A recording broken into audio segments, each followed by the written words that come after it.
A good way to start the stream is just to start coughing. So I just ate lunch, small lunch, because for the last couple of days I've had 2 lunches that were fast food, and that's too much fast food in that short amount of time. And I got to get my, it's bad weather out, but I got to get my ass out there for a jog at some point today. But I'm going to tweet this stream out, and then we're going to get into the topic, and that's going to be about all of a sudden, there are just a bunch of boomer Republicans running around, a bunch of boomer conservatives running around being like, we need to support this amendment to something that's some proposed law that I can't remember if it's in the House or the Senate. I'll have to look up exactly where that is. And it all started because Trump tweeted about that. So let me let's tweet this out. Burning stream. If I can remember how to spell.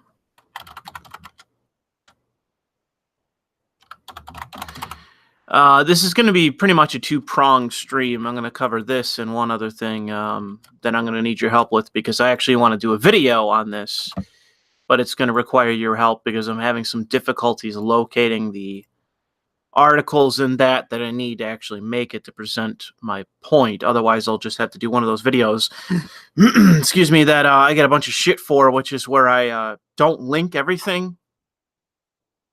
Every time I do a video where I know the content's out there, but I don't show it, I don't actually link to it, I get a ton of shit from typically outsiders in my channel that are like, well, you're somebody I don't normally watch, so I'm not going to give you the benefit of the doubt. You're probably making it all up. So I do my best to try to always present everything involved. That way I don't have these disingenuous retards that come to my channel and be like, well, you didn't actually link what you're talking about. You didn't show it on. What's funny is that every once in a while, I'll have people comment on a video where it's like, well, in your video, you didn't even make reference to this exact thing that you talk about multiple times. And I've also been criticized in the past, but it hasn't happened recently, where I've had people say that I repeat myself too much. And one of the reasons why I repeat myself is just one, it's the way that I speak. I often do that in just the way that I speak, but also because I repeat myself to stress points. And typically, one of the reasons I do that just out of pure happenstance of just the way that I speak is that I do it to insist for the sake of you not being able to pretend as though that you're missing my point. Because when I repeat myself and you still don't, for whatever reason, you are incapable of actually listening to what I'm saying, it frustrates me. And it's like, well, I'm just going to repeat myself so that way there's no possible way that your stupid ass can actually miss my point. But let me just double check this one out. Okay, yes. And yes, okay. So I'm going to sit here and I'm drinking a Mountain Dew out of a can. And I don't usually drink a lot of pop, but it's usually when I drink too much pop that I start drinking pop again. Anyways, so let's talk about the flag issue. Because for whatever reason, ever since Trump tweeted this, so let me do Trump flag, burn flag, because I want to find out whose amendment this is. Or no, I don't want to see him hugging a flag. Okay, here we go. Here's an article from Fox. Okay, is it the House? Fuck off, Fox. Some Republicans in Congress, and let's see what this links to, because I wanted to see if it's, no, it's just the topic. Okay. Let's see here. The proposal is being sponsored in the Senate by Senator Stephen Daines of Montana and Kevin Cramer of North Dakota. In the House, okay, so it's in the House by Stephen Wambach from Arkansas, It calls for the United States Constitution to be amended so Congress would have the constitutional authority to ban the discretion, what was it? Oh my God, I'm fucking blanking on the word. Hold on. Desecration. Desecration. Desecration of the United States flag. Fuck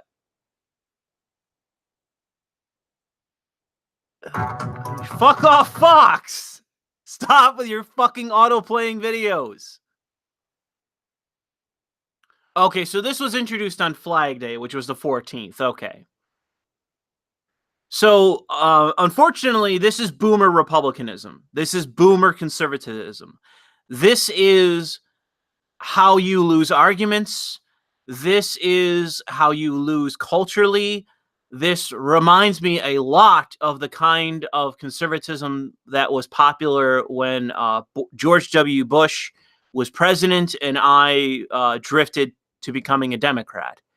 This is the kind of shit that you should do if you want to push people to your opposition.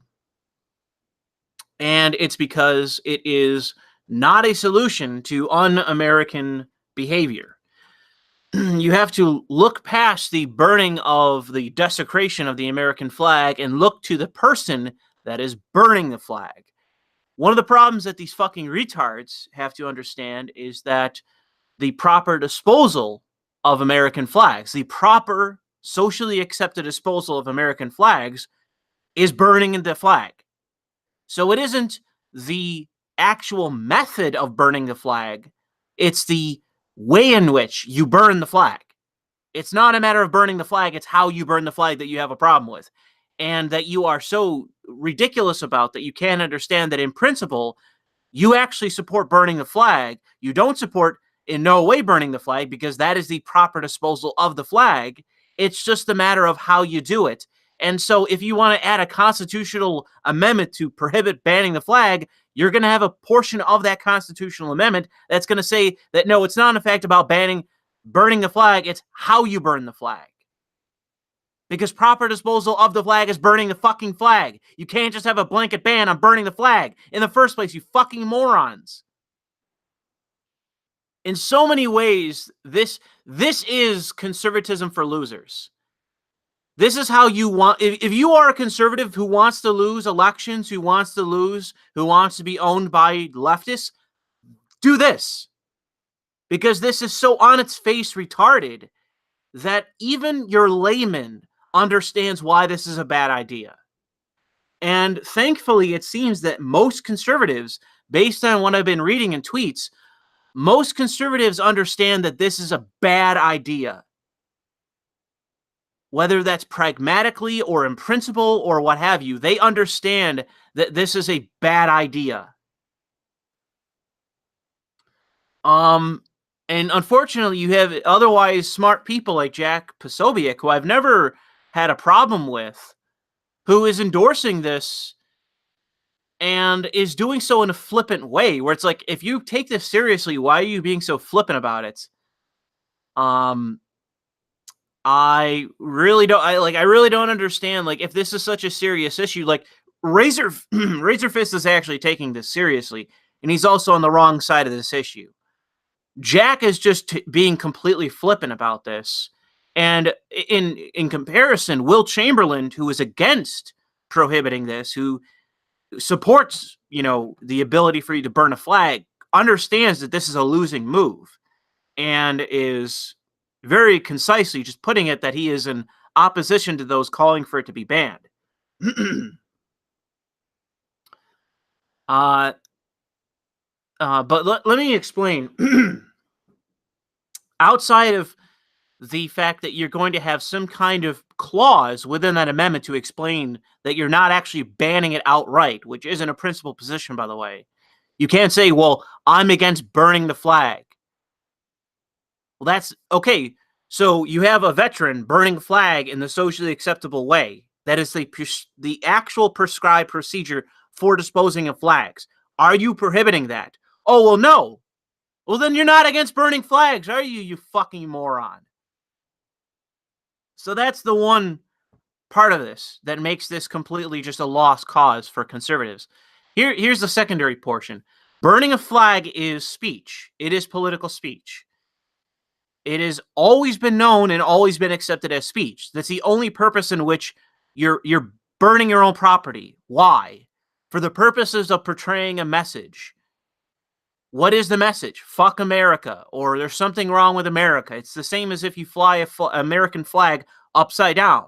It's not because you're dyslexic or something. It's because you're trying to symbolize something else. It is political speech.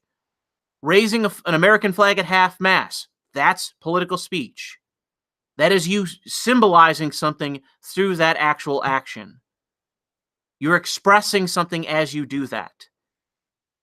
So this is not in any way something that, this is not even something up to discussion.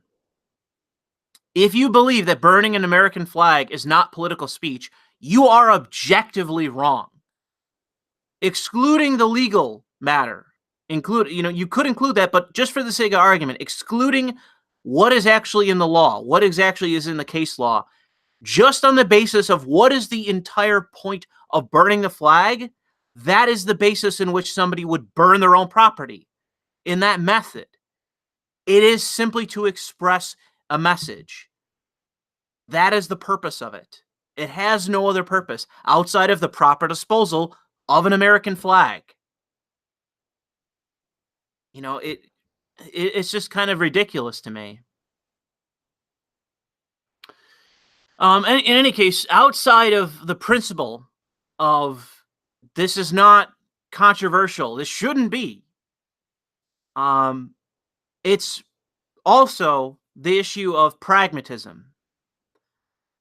On the issue of pragmatism, the problem is not burning the flag. Nothing happens when you burn your own flag. If I go out and buy an American flag and burn it, nothing happens. Nothing happens when I burn that flag. The problem is not the person, or excuse me, the problem is not the act of burning the flag. It is the person burning the flag. That is the problem. That is the problem with this. It's not the act. It is the person lighting the flag on fire. That is the problem. Because you have somebody who is, regardless of whether they're a communist or exactly what their beliefs are, they are someone that wants to overthrow the American government. They are somebody that wants to overthrow the Constitution. They are somebody that wants to act in a way that is outside the bounds of the United States Constitution.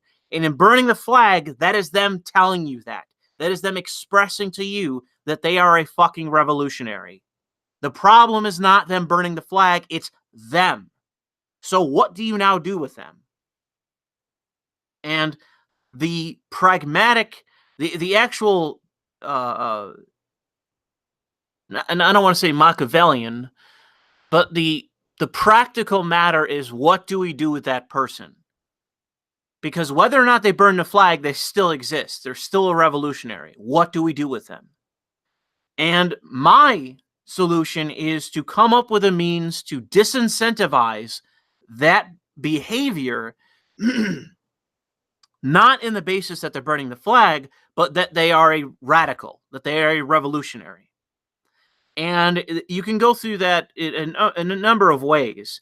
The best way that I saw people responding to on Twitter, and I retweeted a couple people, is disincentivize the radicals that are indoctrinating them, whether that's in school or whether that's in colleges. Disincentivize those people from being able to indoctrinate people to those beliefs. If you prevent the people from being indoctrinated, you have far fewer flags burned. You have far fewer radicals burning flags. Because even if you prohibit burning flags, the radicals still exist. That is the actual problem. So there's a number of ways of actually doing this that are in no way outside of the bounds of what would be within the United States Constitution. And prohibiting the burning of flags currently is outside of the bounds of the United States Constitution. It is through the United States Supreme Court, it is guaranteed that burning a flag is a protected right. You have the right to do that so long as it's your own property and you're not creating pandemonium. Like if you're lighting a flag on fire at a gas station, or you're lighting a flag on fire on top of an oxygen tank or something like that, yes, then there's cause for authorities to step in and restrain you, to prevent you from creating chaos in public and hurting people potentially. But if you're on your own goddamn property in a legally authorized fire pit, by whatever your state standards are, and you light a flag on fire on your own property, that's your own flag, that's your fucking business.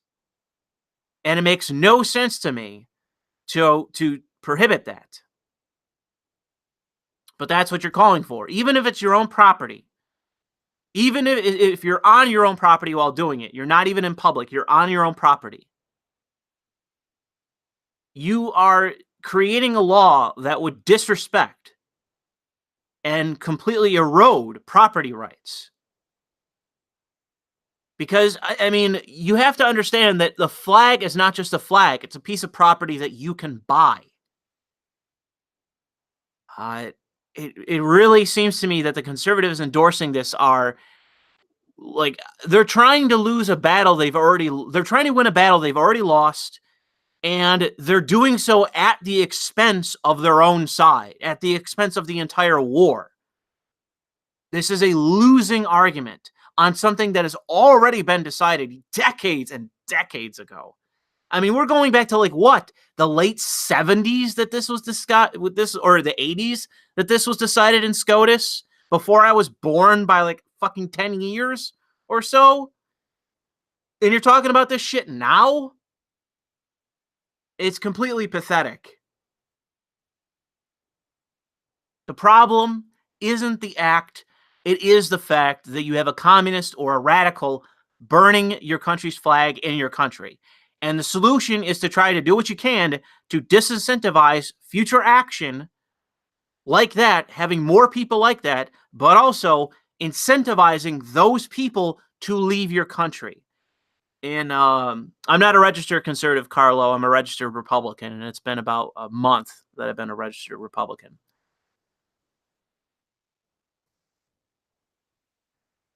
Yeah, and Audis Whisper says in the chat, I'd rather focus on Google and social media. Yes. Yes. Because, like, that's the war. That is the war.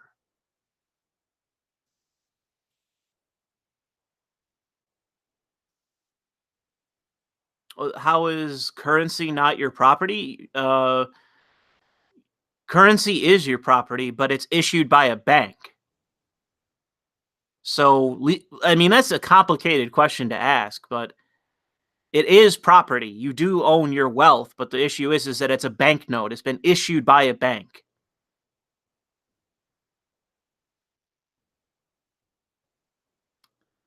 But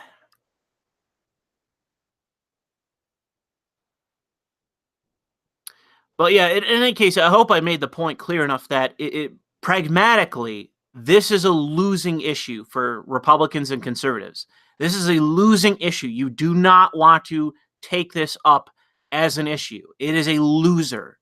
This has already been decided. This is a settled matter. You completely disrespect what should be, in many ways, some founding principles that you should be adhering to. I'm sorry, I got some stuff popping up in my feed from other. Even another person on the right side of this is apparently Nick Fuentes. Where'd he go? There it is. I'll retweet this. So Nick Fuentes is also right about this. That this is absolutely a boomer conservative issue. You are a George Bush style cuck conservative if you actually adhere to this. It's ridiculous on so many levels that I've already addressed. Like, this is a loser. This is you contradicting what should be your fundamental principles about property and expression.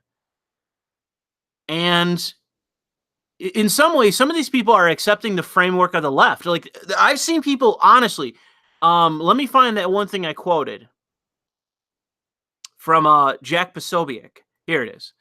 Jack had people in his comment section comparing this to burning the pride flag. I'm not. Maybe these people deleted their tweets. Let me see if I can find it. But there are several people in here comparing it to burning a pride flag because that's hate speech, and that shouldn't be like. They're basically accepting the framework of the left that this is an area of political speech that is not acceptable. Like, they're accepting the framework of the left, and it's like all you're doing is justifying the framework of hate speech. Like, and this is my big problem with obscenity. Like, the right, man, they have no idea. They basically, especially with obscenity, eventually the left is going to catch on and they're going to flip to obscenity, and the right is going to get totally blindsided by it, and they'll be forced to address it eventually. I'm telling you, it's going to happen. Eventually, some kind of piece of legislation from the Democrats about hate speech is going to get completely defeated in the courts, and it's going to be on the basis that hate speech isn't recognized in the courts, but obscenity is. And tactically, they're going to flip to obscenity. And I'm telling you, the right is going to get completely blindsided by it.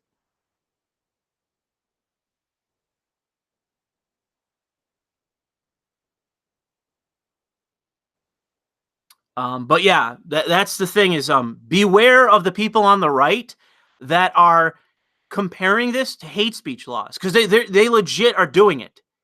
Beware that. I've seen it on Twitter. It's been in reply. I haven't been able to find it ever since I saw it originally, but I've seen it in 2 replies from Jack Posobiec, not him, but people replying to him, supporting him, saying that it's comparable to hate speech. And it's like, you guys are fucking retarded. You're accepting the framework of the left. You are literally endorsing the rod that is against your back. What is wrong with you?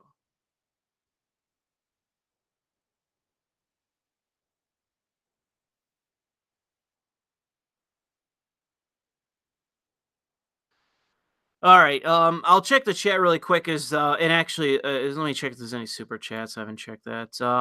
Patrick says Gavin McInnes's website is free speech TV. It's now live. Yes. Tequila Warlord just sends cash. Ben says Razorfist has a good opinion on flag burning. Allow it to happen, but say what it is. Defacement. It's not a First Amendment issue. Incorrect. You can't deface your own fucking property. That's retarded. So, no, Ben, you are incorrect. If you're burning somebody else's flag, then it may be defacement or destruction of property. When it's your own flag, it's not fucking defacement. That's completely retarded. Will says, I want an amendment that adds free expression, like expression is speech, as long as you don't break other laws, is protecting fools. Yeah, well, that's one of the problems with the United States Supreme Court and with the laws that exist currently, is that there actually is in law a distinction between expression and speech, but in principle there isn't. Expression is closer to something that is like artistic or action, but the problem is that like burning a flag is speech. It actually legally recognizes speech. Many other issues are recognized as political speech, and money is recognized as political speech. Like contributing to a campaign or to someone is recognized as speech. But for whatever reason, if you draw a poster, that isn't speech. It's expression, is somehow legally distinct from it. And I disagree entirely. I don't agree at all. And that's what makes it subject to obscenity law, by the way, is that it's said to not be speech. It's said to actually be art or expression. And I do not agree with that distinction at all. At the same time, these fucking people are running around claiming that if you make a cake, that if you're forced to make a cake, that's not only forced labor, but also it's violating, free association, free speech, etc. Like the actual act of making a cake is speech, but a poster, art, is not speech for some reason. It's ridiculous. Eventually, it's probably going to have to go to the Supreme Court and be settled. And I fear that the court's going to make a bad judgment and continue what they're doing with expression being somehow legally distinct from speech when it shouldn't be. Age Boomer says, any thoughts on Lauren Southern retiring? Not really. I mean, it's basically up to her what she wants to do with her life. I've seen a lot of people that come across as incredibly irritated by it. Like Milo went like nuclear on her about that. I've seen Paul Joseph Watson like shit on her over this, and a few other people as well. Maybe they know more than I do for why they're so agitated by it, but I don't really. If somebody wants to bow out from all this, like I don't really. It's their life. It's not really like I don't own them. I don't own what they do, so there's nothing really that I could do about it. Um, I don't think that she actually gave any kind of real explanation to why. It just, from what I saw, it was kind of vague in terms of her reasoning. Um, she could have just simply said that I'm burned out from this, and that after your family's been threatened so many times and the rest of it, like I just want to retire because I'm burned out from this. And if she was smart, she would have said it tactically, like, I'm taking a break from this. I need a break because I'm burned out. And maybe I'll be back, but I don't know because I just want to spend more time with my family, etc. And, I'm just kind of at my wit's end. And I don't really want to go to therapy and start taking pills and whatever else. Like, I just need time to myself and to, gather myself in that. I think in that case, maybe there's some of the people that are angry at her would have kept their mouths shut a little bit more because they wouldn't have had as much room to shit on her about that decision. So she could have definitely framed her retirement, quote unquote, better. But I've seen a lot of conspiratorial stuff coming out about her that she's going to flip. Uh, she sold out loads of people. What do you mean? Son of Albion. What do you mean? What do you mean she sold out people?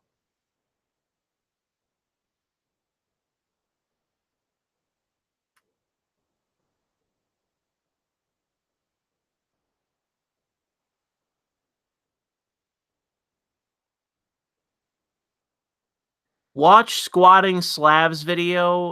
Lauren was scamming people, says Ragnar. Okay, well, I haven't heard anything about that.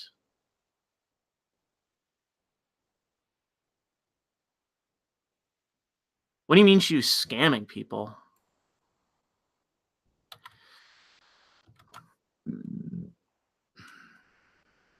Squatting slab. Let me look it up.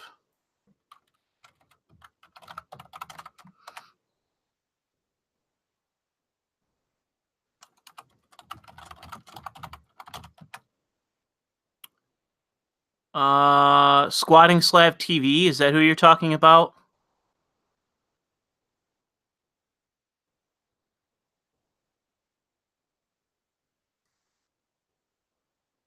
I see a video from like 2017.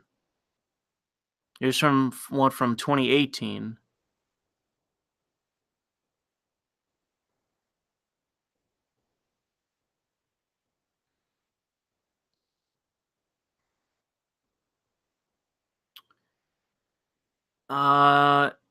Said that she was apparently communicating with unsavory people. Go watch it yourself. Milo mentioned that there was some shady shit going on with Lauren and her crew.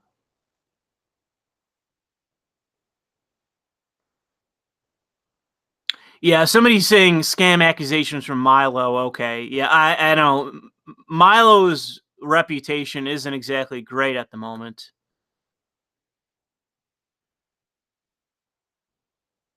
People are mad at her because their documentary was so neutral.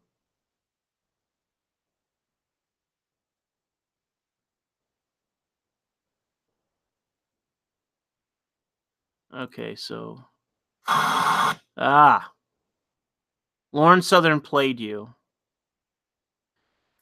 Lawrence Southern milked the conservative movement for a few years, sold you out to sold you the trad girl image, met with leftist extremist groups, and purposely ignored detrimental acts and behavior of two employees.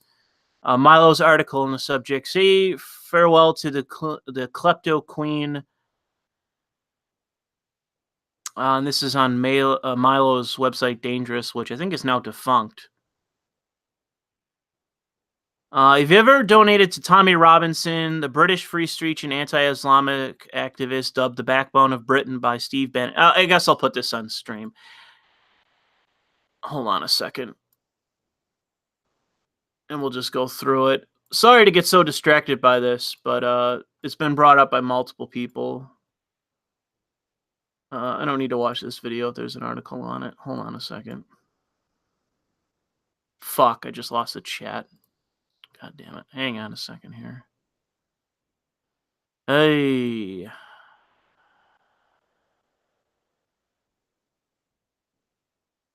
Okay. Okay, there we go. Allow me to share my screen and we will go through this article. Okay. Blah, blah, blah, by Steve Bannon. There's a fair chance your money didn't end up paying for his tour bus or his security guards, but was instead deviated to pay for champagne-fueled gay soirees in some of London's most expensive zip codes. The culprits, a homosexual couple who produced both of Lauren Southern's documentary films, who last month released their own movie, You Can't Watch This, about free speech. More than a dozen former co-workers, friends, and acquaintances say Colin... Is that how you say it? Colin? Robertson and George Lewin, Leyland John bragged to them about these and other betrayals, thefts, frauds, and sabotages, including a secret years-long collaboration with a George Soros far-left activist group that endangered the lives of Gavin McInnes, this reporter, and Tommy himself. Leaked documents revealed here for the first time confirmed some of the claims. They stole Bitcoin worth of 20 grand from Tommy Robinson while the activist was in jail to fund their jet set lifestyle, booked in a luxury Airbnb, and brought 6 bottles of Dom Perignon champagne on Tommy Robinson's wife's credit card, swapped camera equipment worth thousands of dollars for second-hand models they found on eBay, worked with Hope Not Hate, an Antifa-affiliated left-wing organization for years, defrauded Alex Jones with inflated expense claims, risked the life of Tommy Robinson by sharing his location with Hope Not Hate, risked the life of Gavin McInnes by sharing his travel itinerary with the same group, circulated a fake email leak about Miley Yiannopoulos doxing his husband while being paid by Yiannopoulos' tour operator for PR work, defrauded Lauren Southern with inflated invoices while being paid. What the fuck does this have to do with Lauren Southern? This has to do with Colin.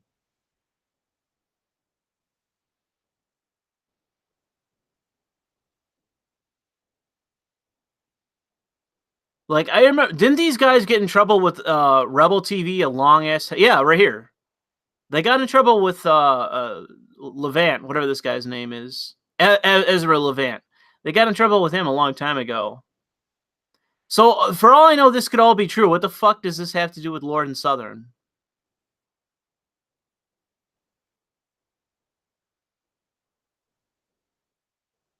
Yeah, this, maybe I got the wrong video that somebody sent me.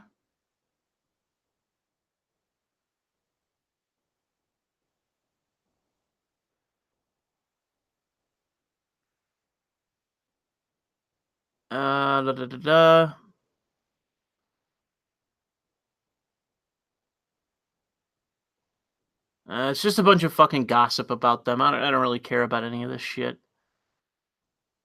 Okay, so here we go. I think, okay. Hold on. As with so much of what Robertson says, it's almost impossible to work out what's true and what isn't. Robertson gives completely different answers every time. Tommy Robinson insisted on a signed agreement guaranteeing refunds to his Australian fans should he fail to secure a work visa, precise opposite of what Robertson was spreading to anyone who would listen. A couple of claims like blah, blah, blah, blah, blah. A lot of the pair's worst behavior, including several in-person meetings with Hope Not Hate, seemed to happen while they were filming Borderless with Lauren Southern in Europe. This has raised questions. I refuse to believe Lauren didn't know about everything they were doing, says an acquaintance of Southern's who asked not to be identified because she provided this reporter with leaked documents. They worked side by side for years. It's not a coincidence. They were working to damage all of her rivals. I can easily imagine her laughing along at the whole thing. InfoWars editor and well-known YouTuber Paul Joseph Watson, who has known everyone involved for years, says, I do find it dubious that Lauren, after palling around with them for over a year, knew nothing about it. I'm not surprised about allegations of betrayal of those who considered her a friend and ally in the conservative movement, added an investigative reporter, Laura Loomer, who has been following the controversy closely and who says she was falsely accused of sexual assault by Southern. I know to my cost how vindictive and malicious she can be when it comes to maligning her perceived competition. It's a shame that I don't really take Laura Loomer seriously, so I don't really give a fuck what she has to say. She has almost no credibility herself, anyways. It stretches credulity to its absolute upper limits that Lauren didn't know or care what they were doing. Faith Goldie, a journalist who also, she has more credibility than Loomer, but not much herself either. And Muriel candidate, who was close friends with Southern, wrote to a friend in May a text message that provided the publication by a third party. Goldie did not return a request for comment, but the implication for a private correspondence is clear. Southern was in on it. Another person, a former friend of Southern's, was more direct. Trust me, she knew about everything. Why do you think she's quitting journalism? Who retires at 26? Her retirement isn't about making babies. It's about dodging bullets. Lauren Southern, whose real name is Laura, I don't want to fucking dox her. Categorically denies everything. I would never support doxing, and I would never support hurting other conservatives, she says. If I had known about this, I would have done something. Robertson remembers it differently, or so he says. He claims that he discussed his projects and operations with Southern and that she enjoyed being informed about them and even provided suggestions as to whom they might hit next. Southern insists that all she was ever told by Robertson and whatever John was that they were being blackmailed by Hope Not Hate and feeding the activist group false information to placate them. When she found out sometime in 2018 that the pair were in constant contact with the left-wing activist group, Southern says she told them, I think it's a bad idea, but as long as you're giving fake information, I'm not your mother.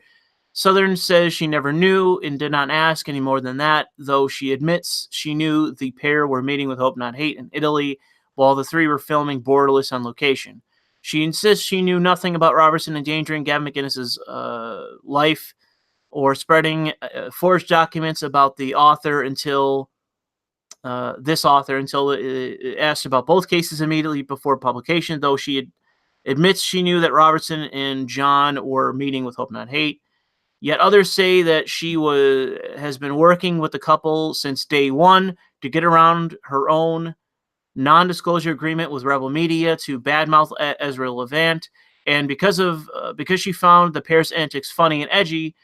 The truth of some of these claims may ultimately be impossible to determine, but almost nobody believes that their employers were ignorant of the perpetual era scandal or that they truly knew nothing about what was going on. Timon Robinson, at least, after giving the pair a dozen or more chances at redemption, has had enough.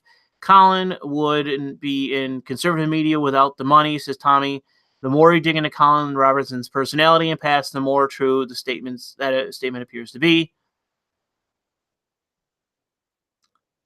I've never met. Okay, the rest of there's a lot of shit talk in this. There's a lot of shit talk.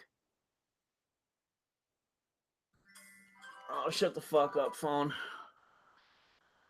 La la la.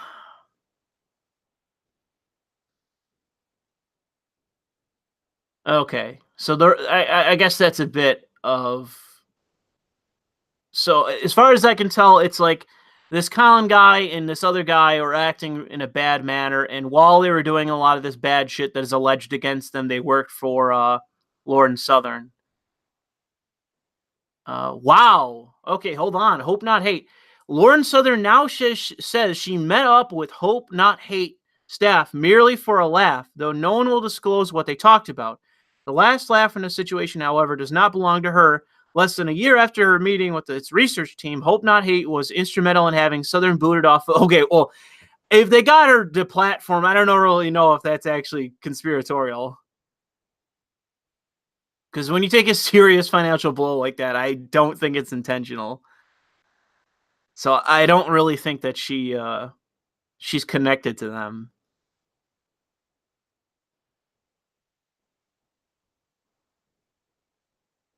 Uh,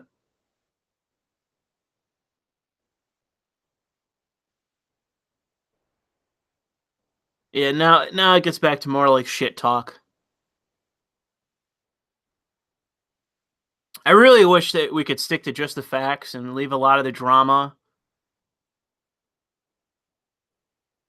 But that's Milo for you.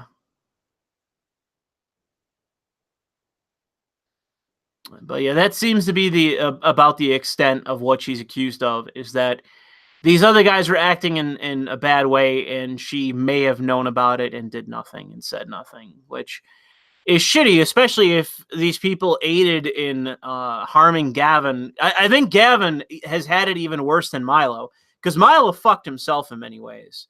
But with Gavin, outside of saying some of over the top shit for the sake of like shock jock entertainment, because that's who Gavin is, Gavin has probably had it the roughest out of anybody. He has I'll say that Gavin has about 10% fault to what's been happening to him, but I would say that he's probably had it the worst out of anybody. I would say that probably with Milo is probably like 50% of what's happened to Milo is his fucking fault. I don't hate Milo and I don't have any kind of bone with him, but Sargon knew. Oh no, I highly doubt Sargon knew, because I don't even think he was in contact with Lauren at all. I don't know them. I don't know them to be in communication, and I know a decent number of who like Sargon's in contact with, even on an irregular basis. And Lauren, to my knowledge, is not one of those people. There's audio of her saying she knows what they did, says Ragnar. Okay.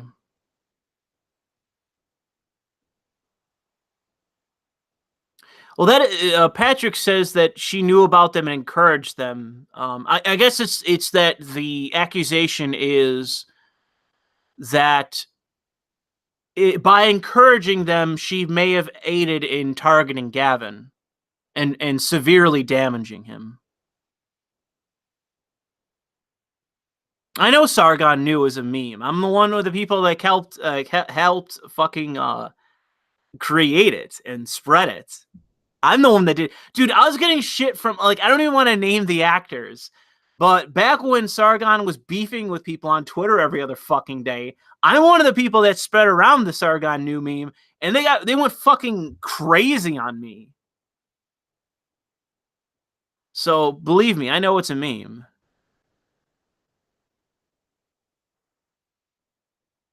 I have no thoughts on Kraut whatsoever. I have disassociated. I am a capo. Honest Whisperer asks, "Am I a capo?" I am.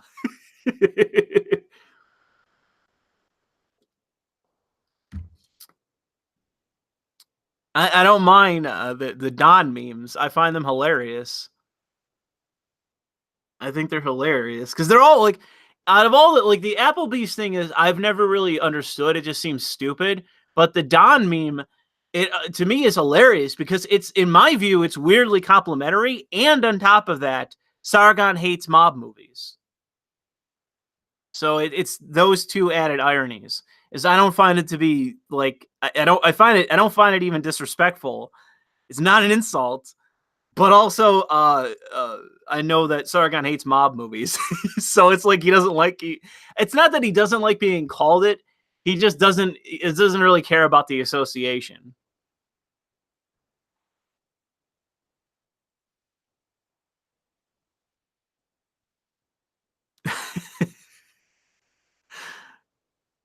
Yeah. Plus, there aren't Applebee's in the UK either, so it's an American meme. It doesn't really make much sense to him, and that's why he doesn't care.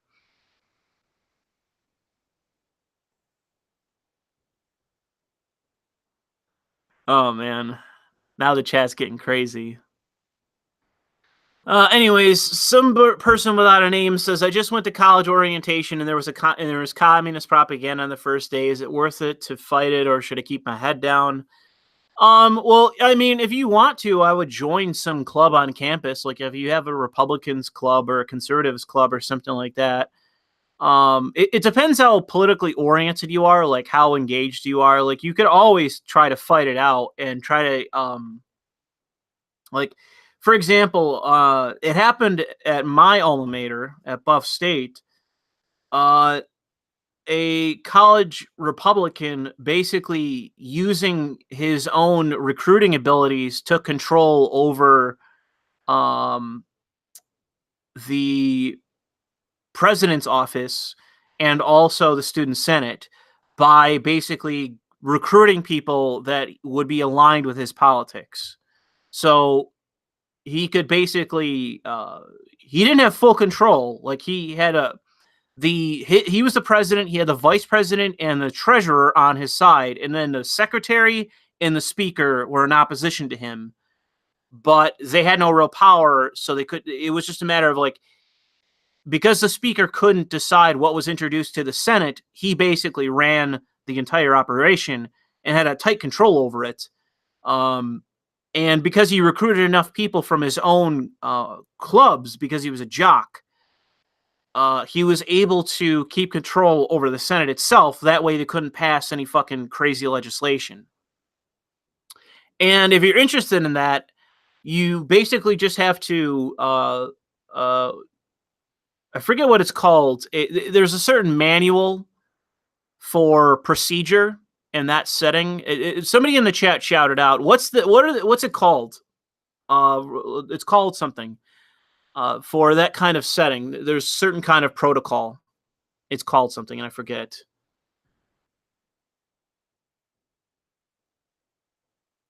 But yeah, and someone in the chat shouted out. All you need to do, not rules for radicals. I'm saying that it's actual procedure, like introducing a bill, or it involves like you introduce it, you motion for this, you second it. Parliamentary procedure. Thank you, Bobby B. Bobby is correct. It is parliamentary procedure. That is what you need to learn that. You need to learn the rules of campaigning on your campus, be part of a club, and then basically recruit your friends to run for high positions and also to run in the Senate and try to get a majority in the Senate. And then basically you rule the school. You can get rid of all the commie shit that happens in the schools. You dictate over all the clubs. You could basically own the campus for as long as you're there. It's not an easy thing to do, but it's just how political you are. It's how determined you are. And also, the beauty of a club as well is that you can fundraise really easy, pass that money around, and some of this is going to have to be under the table because of the rules. Pass around the money. That way you have advertisement. You can recruit people to campaign for you. You can campaign yourself. And it makes it far more likely that if you go to certain clubs that you can promise things to and that will align with you more politically, like with the jock clubs and in the fraternities, you can get on your side a lot easier than like the social justice club. Or maybe like the college Christians that aren't like communists. You can recruit them to campaign for you and get you elected if you make them promises for, not banning them or anything. And with fraternities, not cutting them loose from the university if some bad action happens. You can totally control a campus that way. It just depends. Like I did some of that. Like I got, and this is no shit, I got handpicked by the president to be a major replacement for him. But the problem was is that I only had one semester left and I was getting burdened with work. So I said, I'm sorry, I can't do it. And I dropped out. But I'm trying to remember what I was running for, but I think it was like treasurer or something, or vice president. I don't remember exactly what I was running for, but it was within the cabinet of the student union. I just had to drop out because, and also one of the people that I had aligned with was a fucking dirtbag. It was this one chick. She was a dirtbag, and I was wrong for trusting her. This other kid that was part of our group was actually a good guy, and I think he wound up winning and became like secretary or something. But one of the girls that I had aligned with was a fucking dirtbag.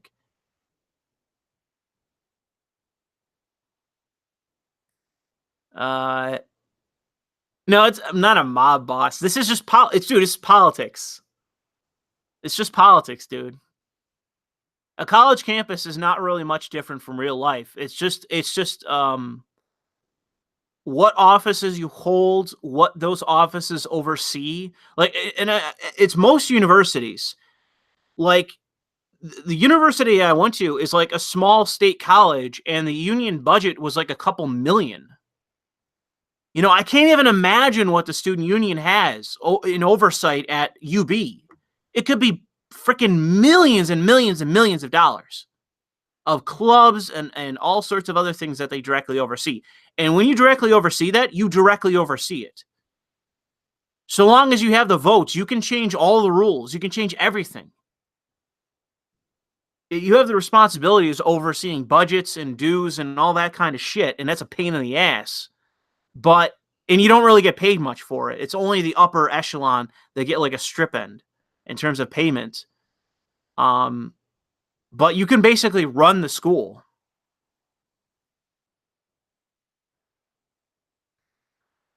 Anyways, we're getting really off topic. But yeah, to your to no name here, to dashes underscores, whatever this is. I think it's just dashes. It's really up to what you want to do on college, dude. I mean, it's how much time you have. Like, if I didn't have work, dude, I'd be fucking. I would have done a lot more shit on college campuses. Yeah, I would have done a lot more shit. I just didn't have the time. Especially once I got into the Senate and I realized like how much power the student union has, like just over everything, the whole campus. You can threaten a lot of the groups within the student union that are like the commie groups, the social justice groups. You can threaten to expel them from the union if they act too much out of line for breaking rules that you can establish in terms of their conduct. Like, all you have to do is amend the code of conduct to say that you can't proselytize to students on campus because that is classified as harassment, and that severely limits their ability to recruit on campus. I mean, you're going to get flack from the fucking commie professors who run a lot of those groups in the shadows, by the way. Almost every one of the commie groups that when I was on at UB or at Buff State, all the commie groups, they had professors backing them, and they would come talk to you. The professors would come in and lean on the students who are running the student union. They do it all the time.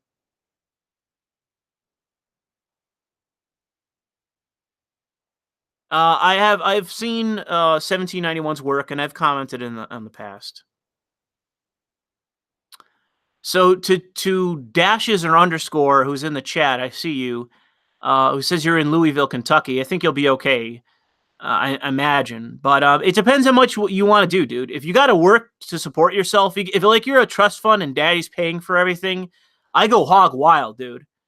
But if you got to work, you got to manage. You got to just decide how much time you want to spend on college-related stuff, you know, because you're only going to be there probably for 4 years, and believe me, that flies by. Trust me on that. It might seem like every day you go into class and it's a slog, bro. It goes by so quick.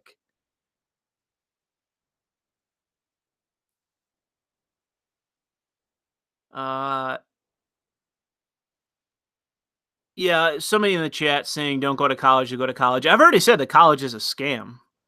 I don't think you can have harsher criticism than I have had about college. Is that it's a scam. I think what's my opinion on Boris Johnson? I think Boris Johnson is a cuck with a good mask. I think that people are falling for him, and he's a cuck to the left, and they should be very wary of him. They should instead vote for that guy that is basically an anti-feminist. Vote for that guy.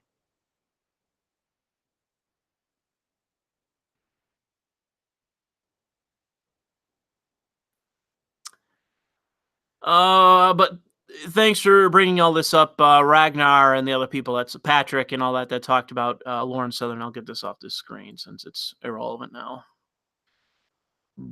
Let me save this. Did I see Bunty disavow? Yes, I've already talked about this.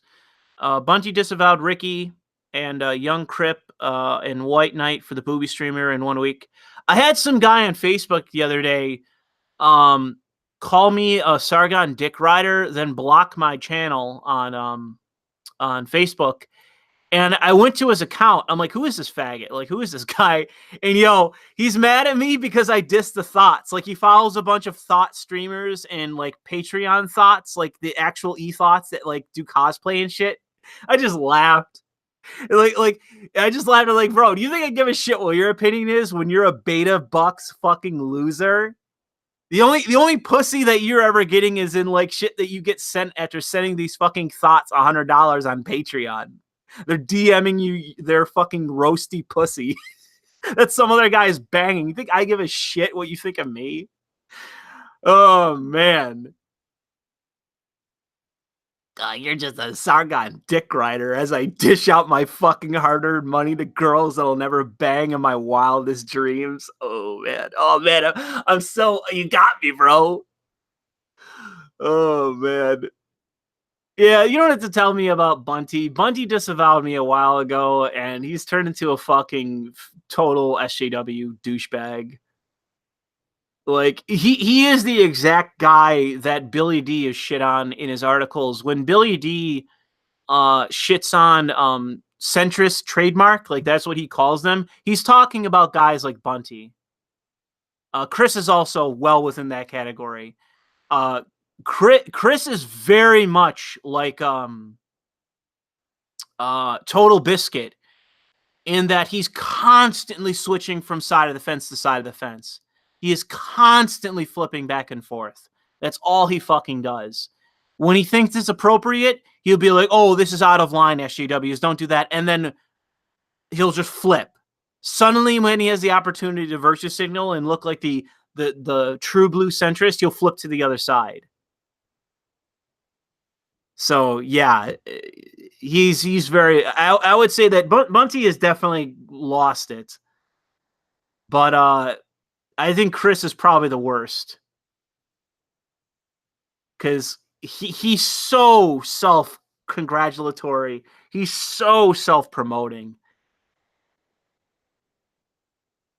Amazing Atheist is just a nihilist. I really don't watch him anymore. I've kind of had my stomach's full of him. Like, I don't have much of a problem with Amazing Atheist. I just kind of said, like, all right, this content isn't really for me anymore. He's just too much of a nihilist nowadays. Chris is worse than Bunty, yes.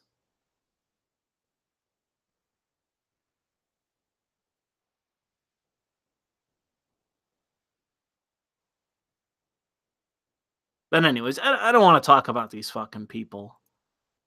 It's bad enough that I have fucking people that I actually follow and like retweeting his bullshit into my feed.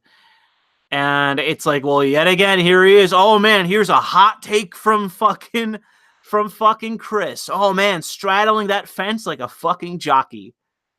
And like I said, it's exactly my criticism against Total Biscuit, not to speak too ill of the dead, but that's what he did constantly, was flip-flop, flip-flop, flip-flop. You never take a strong stance either way, but it would always be flipping and flopping from either side to criticize everyone to be a so-called centrist, and that's not what he is.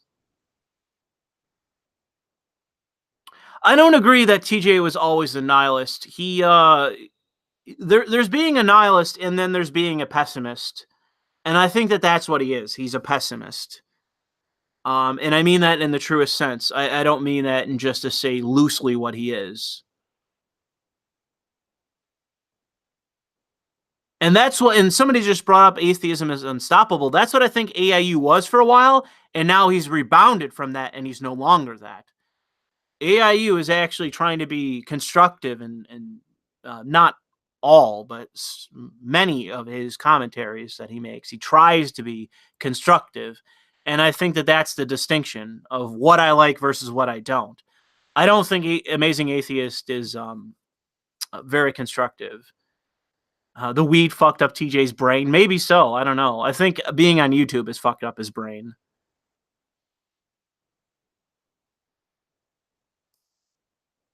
TB was a spurg. I liked his takes on consumer rights, but on social issues, I had zero respect for the man. Like I said, it's kind of hard to shit talk somebody who's dead. It doesn't really feel right in my position, but yeah, he definitely was consistent on consumer rights as far as I could tell, outside of like a couple blemishes, I think. But on social issues, he was just, like I said, he was all over the place. He was constantly switching from side to side. And I found that I did a rant, and it might be in my let me check if it's in my one playlist. Hang on a second, let me check that. Because I have a highlights playlist. Yes, it is. I consider it to be one of my best commentaries. I called it. It's called the many-faced YouTube God, and that was my rant against Total Biscuit.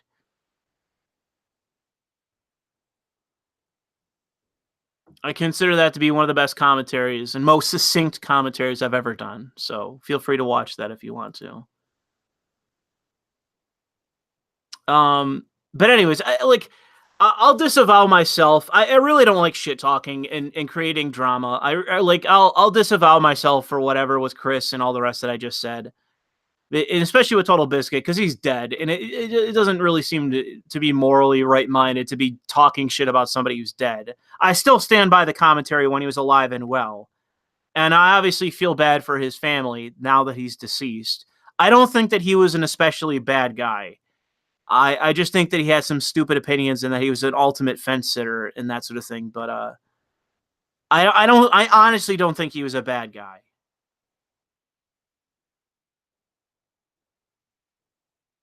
Yes, self-disavowing is a thing. You can disavow yourself. There are much worse actors out there than Total Biscuit when he was alive. But let's move on from that. I don't want to continue talking about it. What was my beef with Tim Pool? What did you think of his... I've already said what my beef was with Tim Pool. He was getting lazy. He kept smacking his mouth and making mistakes and not editing them out. And I'm starting to have a little bit of a problem with that with Jeremy from the Quartering. He's starting to irritate me with the amount of mistakes that he's making in videos that he should either redo or just edit. When you act too quickly and your content is not consistent in its quality, and you're just doing one thing, you're doing one take, and that's all you're doing, then it comes across as incredibly lazy.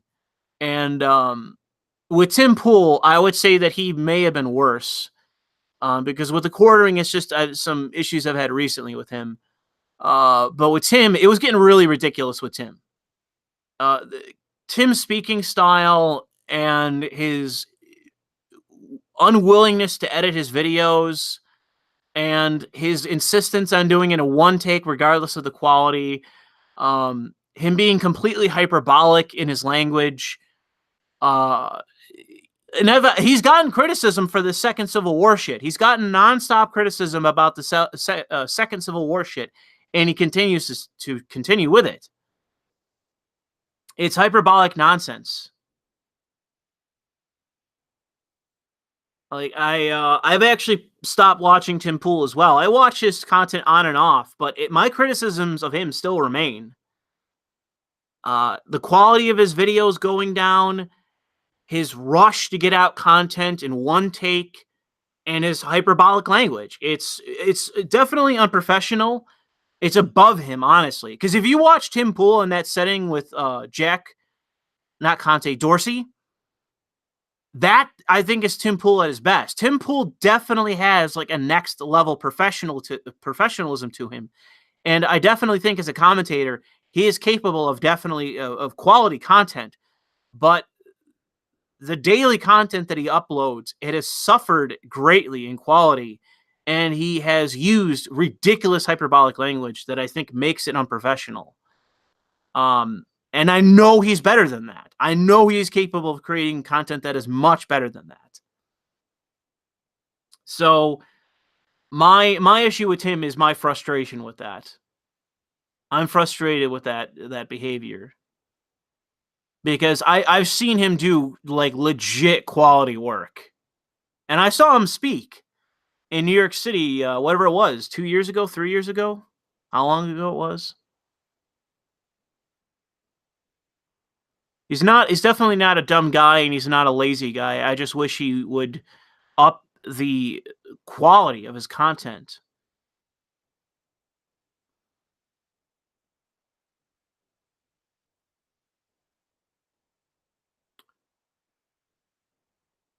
Tim Pool made a fool of himself when he faced Jack Dorsey? I don't think so. I really don't think so there, Snake. I think you're incorrect. I watched that entire stream or the podcast, and he definitely hit them pretty hard and hit them in many ways that they were unable to respond to. So I really don't think that you can dump on him doing that. I think that was quality work. Yeah, somebody just said in the chat. I definitely think that he was pretty good in getting their back against the wall.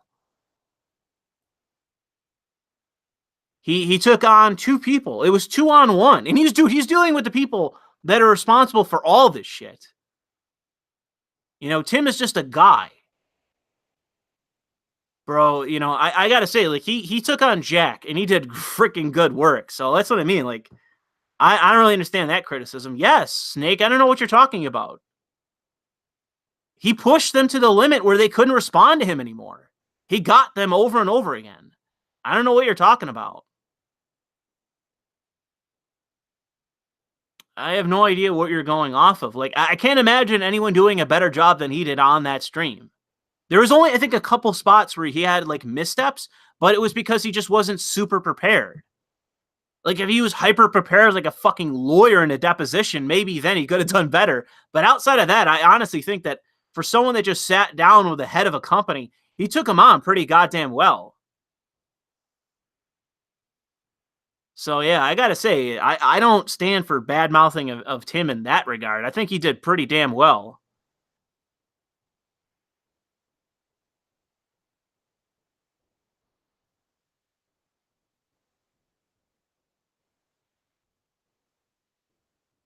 Should have been Tim and Styx. Yeah, I like to see Styx take on. I think that Styx would honestly underperform in that setting because it's just not his arena. It's not to denigrate Styx. I mean, I'm sure I'd fuck up too in that regard. But Tim definitely took it on and went whole hog. Yeah, he was with the company lawyer too. That's the other thing, is that the Indian woman with the unpronounceable name, that's the lawyer in charge of everything that was going on in that way. I don't know what people were looking for. I mean, should he have screamed at Jack? Is that what he should have done? I'm not really sure what you have to say. In any case, Alice says, as someone who's young and passionate about free speech and politics, your rants are amazingly satisfying to listen to. You're my favorite YouTuber. Thanks for your constant quality content. You deserve way more subs. Thank you, Alice, for the support. I appreciate that. In any case, let's move on, because I wanted to tackle one other thing while we're here. And I guess we can let me get it up.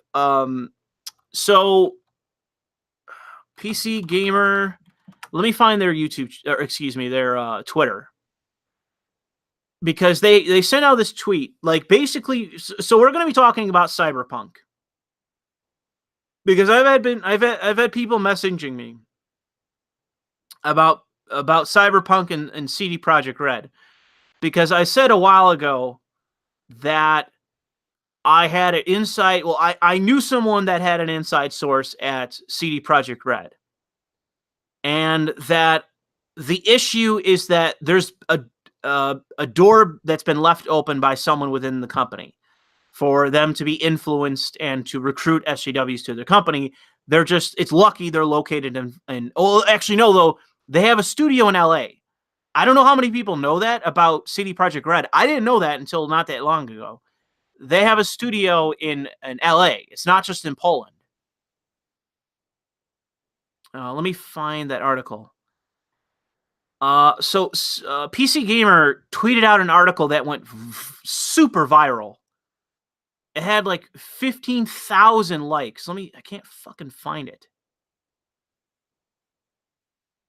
Fucking spam. Okay, so this is the second link. Let me find the first link.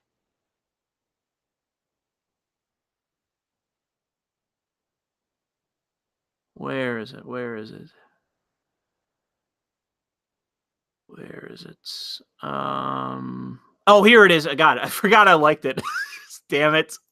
I use like specifically to keep track of tweets that I want to talk about. I've had people shit on me in the past mistakenly being like, why did you like this, Louis? And it's like, well, I use my favorite list on Twitter to keep track of things I want to talk about. It's like, oh. So anyways, this went super viral the other day. And what I want is for any of you that have that know anything about this, because there's links, all kinds of links floating around, and I've been able to gather any of them. I want to do a video on this. I wanted to do a video, get the fuck out of here, for a couple days since this became a story. This went super fucking viral. Fucking autoplay. So let's just quickly go through this article just so you know what I'm talking about, because this is a big deal. Because as far as I know, this has actually been a switch, because they got shit on last year when they first showed their trailer at Gamescom.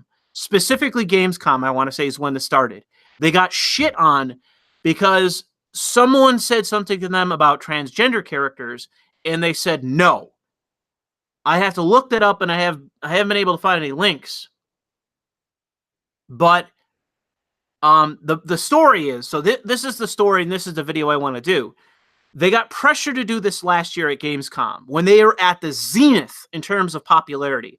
It's right when that demo dropped, and it was like there was a leak that happened before that, and there was all this fucking news around it, and people scrambling for leaks. It was the top story in gaming, and then they released a fucking demo, and it was huge. It went insanely fucking viral for days and days and days. And one of the biggest fucking things that happened was this immediate move by the press and by SJWs to say your character creator isn't good enough. It doesn't account for trans people. So at the time, they just pivoted and were like, oh, corporate speak, corporate response. Here's my corporate speak. We're not going to talk about this anymore. And they didn't move. But the fact is that during that time, as far as I know, they revamped their character creator to include transgenderism. As far as I can tell, that is what has been stated, that their new character creation has included transgenderism. And so let's read this article quickly. CD Projekt Red has given more details about Cyberpunk 2077's character creator and the game's depiction of transgender characters. This follows criticism over an in-game advert, and this is not true. This is carried on for over a year. That uses a sexualized trans model to sell a drink with the slogan, mix it up. It's the only depiction of a trans character we've seen so far that's untrue, so it has raised some red flags. The ad's artist has defended it by saying that it is an example of the sort of exploitation that's normal in Cyberpunk's world. Voluntary modeling is not exploitative. In the Cyberpunk's world, and it is exactly the sort of thing that you're fighting against. It's the context that would be have been handy when CD Projekt Red first put it on display.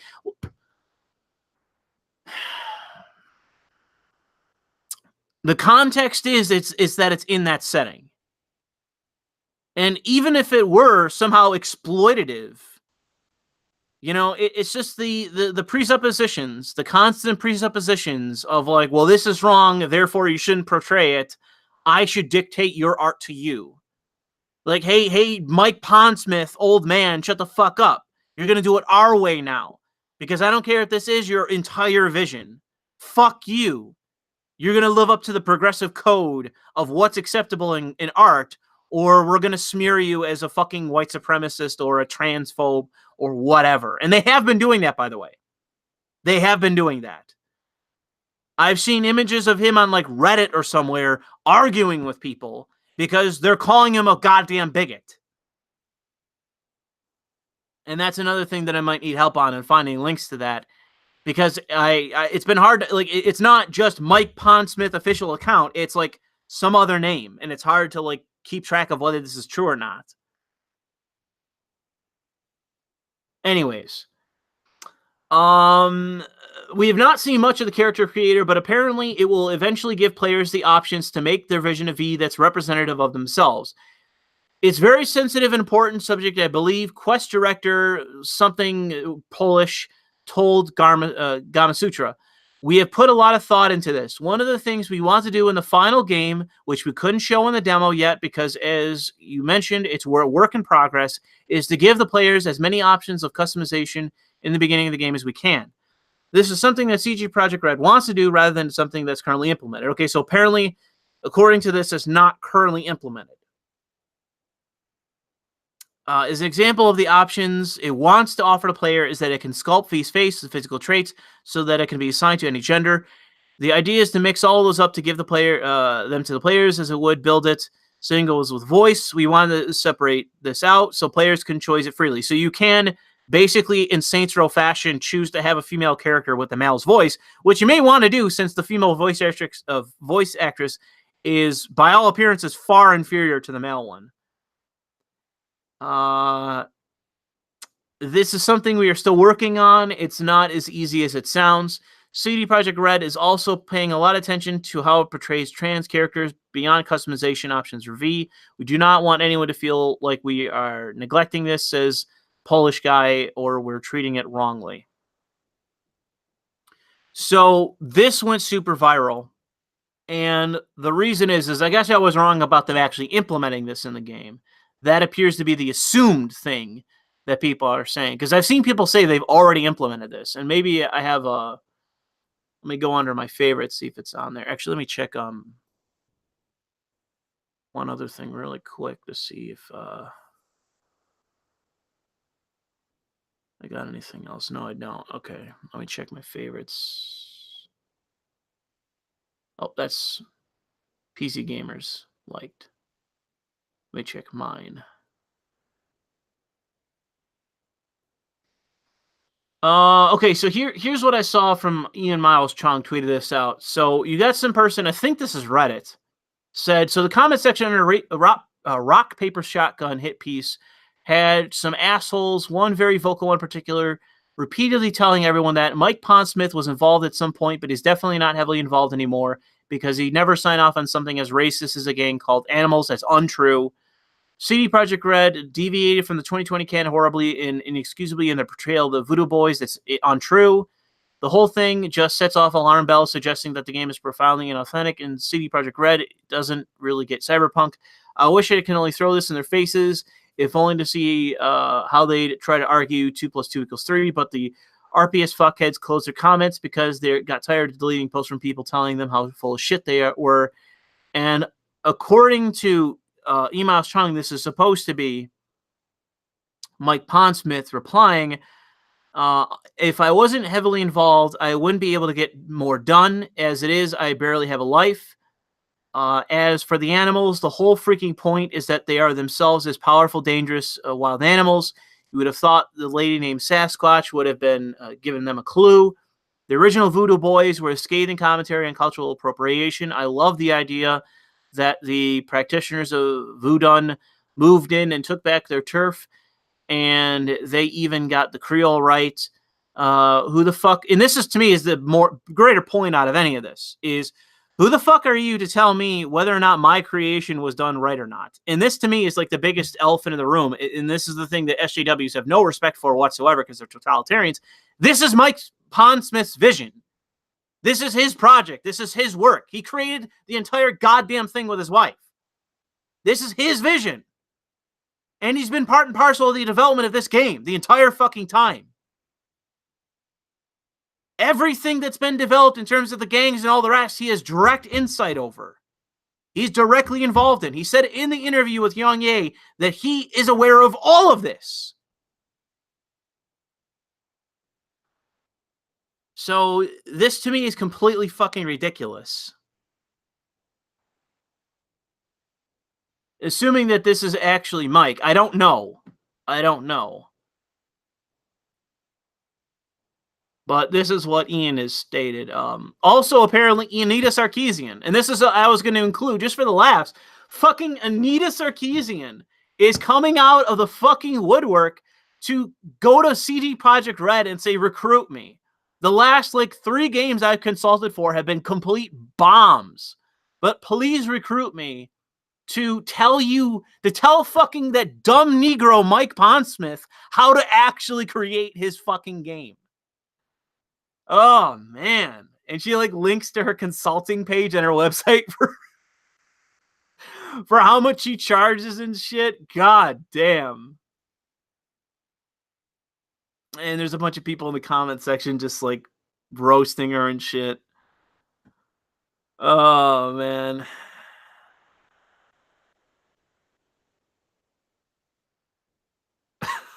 And the rest of this article is just shitting on her. Let me see. I think One Angry Gamer. Let me go back to my liked list. No. Let's see. Is this it? I think this is it, but this is on Bounding Over Comics. Okay, no, I think that's it for my articles.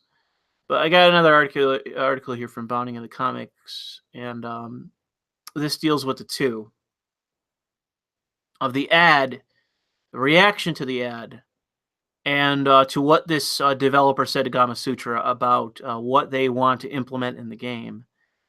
But they're saying like with this working to implement, but they haven't actually promised it. They're not saying it will be implemented or it is implemented. They are just, they're giving the argument that they would like to do it. And they're falsely stating, like they're accepting the SJW framework that the ad in the game, which is the picture of the chick with a dick tucked into her spandex outfit, that is quote unquote exploitation or objectification, which is like, I'm sorry, I'm not a fucking Marxist. I don't agree. You're not exploiting someone when they're volunteering to be hired. You're hiring them and you are paying them for the work. That is not fucking exploitation.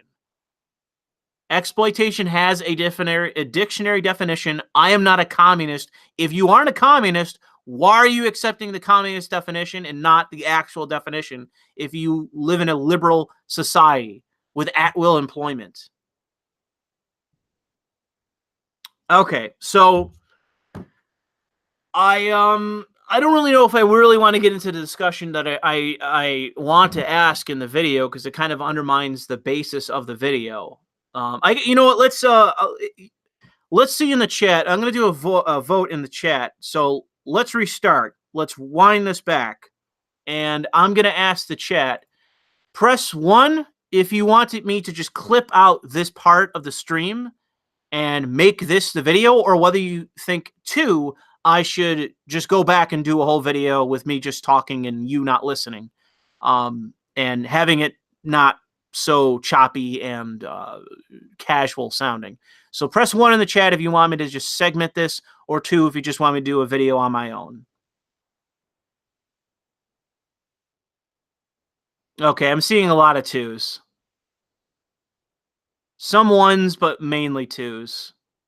Okay, I'll do my own video then. I see mostly 2s, so I appreciate those saying 1, but I'll do 2 instead. I'll do this on my own time, because there's a whole other side to this, which I will just tell you now is the question of, obviously this is directly the issue of SJW influence on CD Projekt Red as a developer.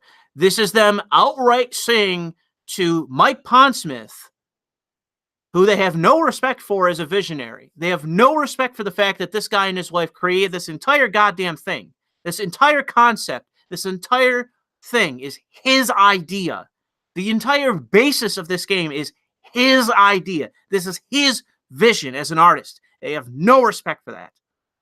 The other element to this, outside of that influence in what they're doing to him as a creator, is the question of if they include this additional content.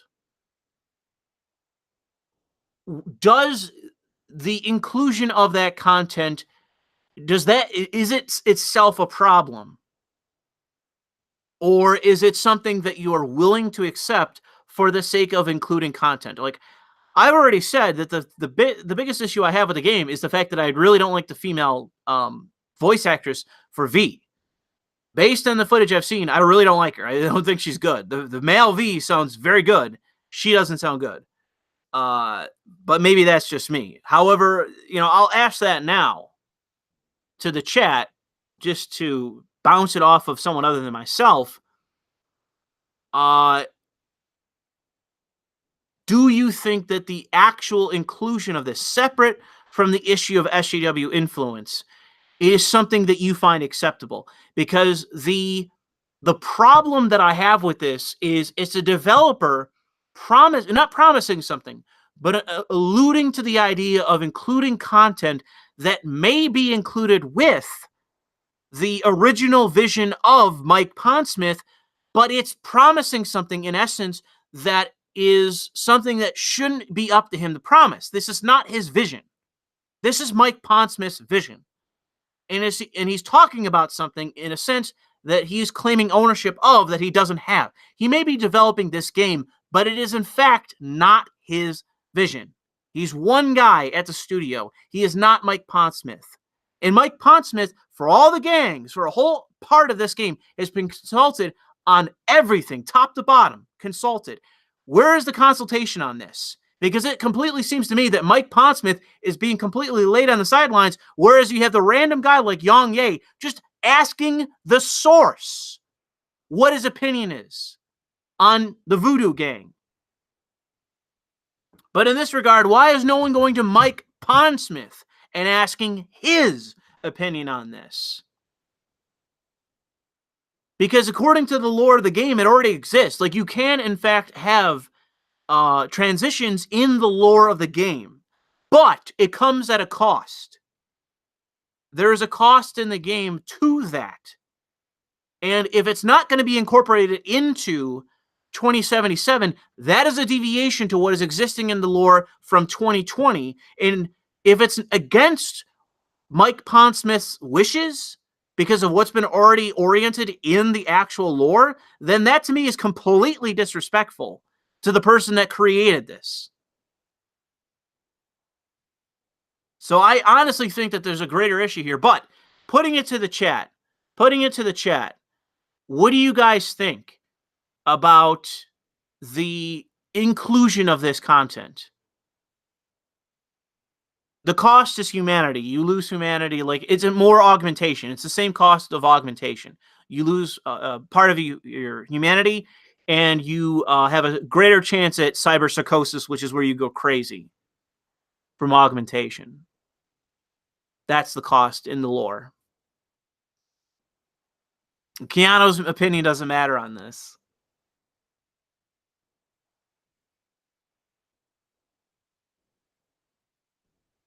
Pandering bullshit, says one person. Put it in, says another.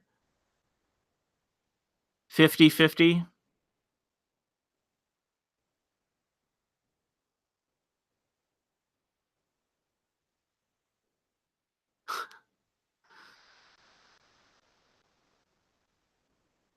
Cyberpunk augmentation. Fuda goes insane. Don't bother, it's political.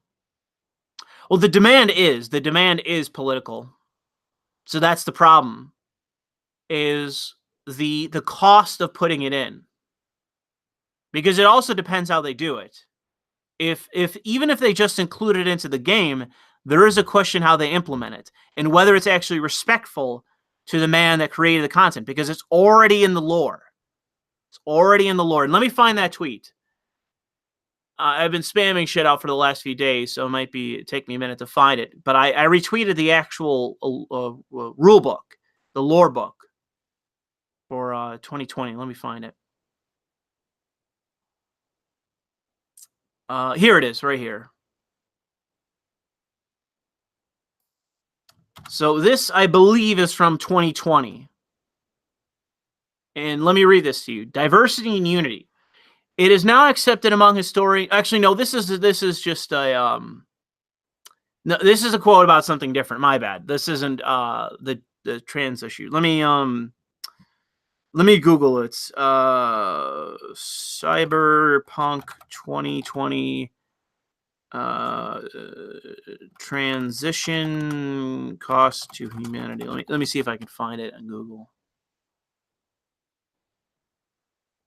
Fuck.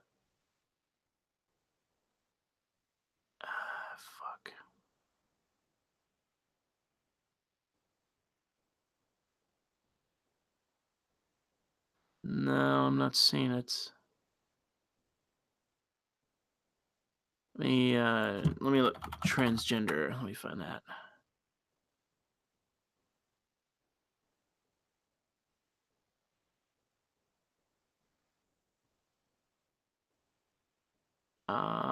Actually, I think this is the article from Kotaku. Let me find it here. Ugh, Heller, Alexandria. Ugh. Fuck off with your pop-up bullshit.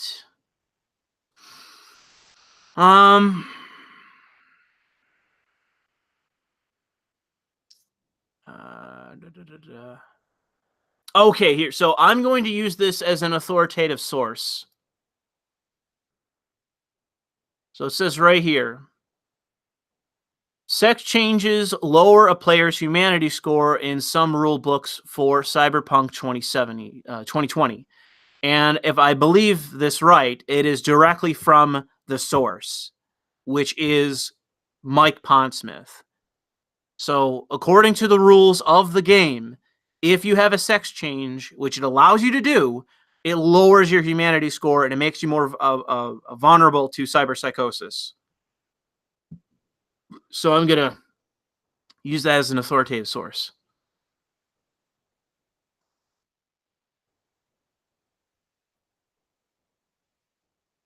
I mean, maybe I should do a straw poll on this. What do you guys think? Should I do a straw poll? Should I do a straw poll on what you guys think about this? Because I'm unsure. It's specifically about the implementation of this, of whether you support the implementation of this or you think it's political. So no. So keep it out. It's political. This is just SJW influence. Keep it out. Or whether it's the implementation of this. Because I've seen some people debating it in the chat.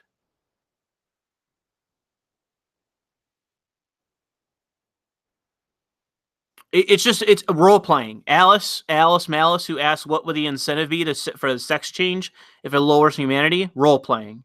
That's what role. You got to remember this is an RPG. Role playing is the reason. You know what's funny is that I haven't seen anyone say this, but I think Cyberpunk the canon, or not the canon, but the when command, you remember Mass Effect with Mal Shepard, the Mal Shepard they showed in all the advertisements. In my view, the male V is the better V. I think the male V is portrayed as what appears to me to be a protagonist. It, to me, is a well-voiced character. It looks the character, in my view, looks distinct. And I think that it definitely works in the female version. I don't have that same opinion of the one that they portrayed that looks like half Mexican. Does not look like a protagonist in my view. It just looks like a character that somebody threw together.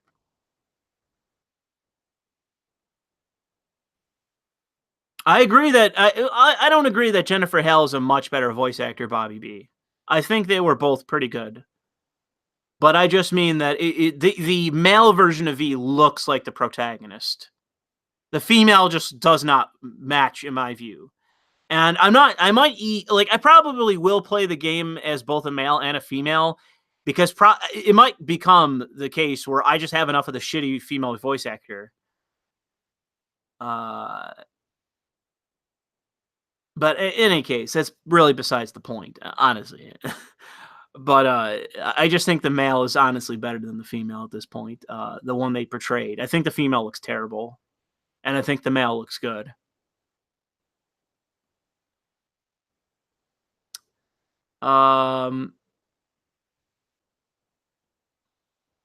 Da, da, da, da.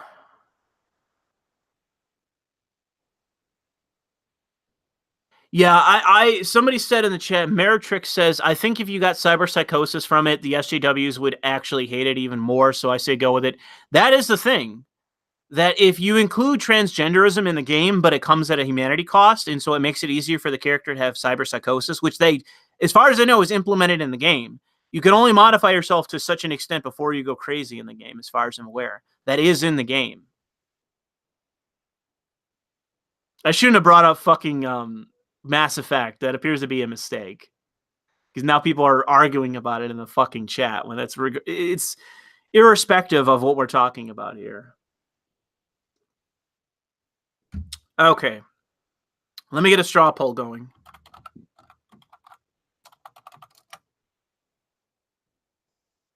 Okay, so should Cyberpunk 2077 implement transgenderism? It's telling me I spelled transgenderism wrong, but I don't think I did. No, I didn't.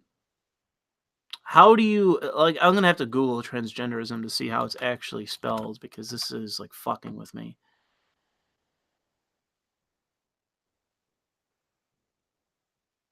No, this is how it's spelled according to Wiktionary. Yep. Okay. Should Cyberpunk 2077 implement transgenderism? And we'll say no.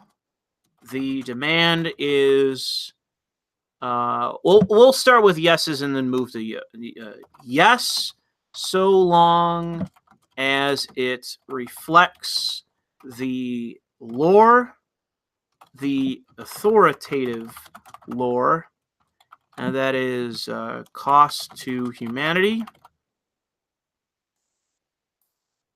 Yes, more content is good. And then we'll put no. The demand is political.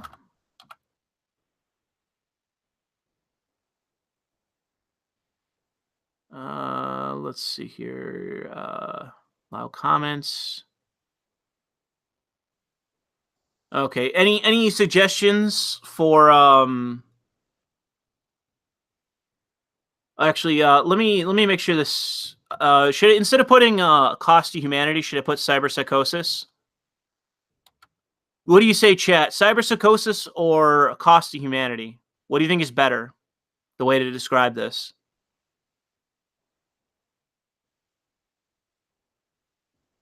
I'll say, I guess, cost to humanity. I'll wait for the cyberpsychosis. Okay, I'll put that in then. That seems to be what a lot of people are saying. Fuck off, phone. I forgot I said all these times.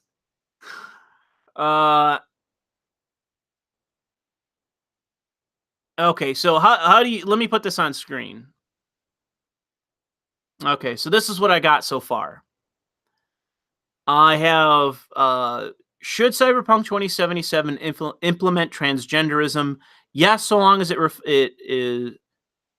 reflects the authoritative lore, cyberpsychosis. Yes, more content is good. No, the demand is political. Is there anything else should I include? Anyone else in here have any other suggestions for the whether what I should put in this?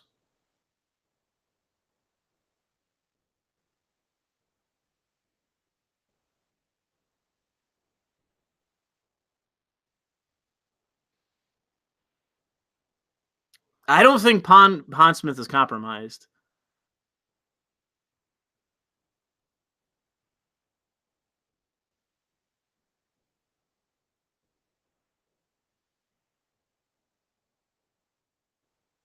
Since Does it reduce cyberpsychosis due to humanity having a better understanding? No. This is only 7 years in the future.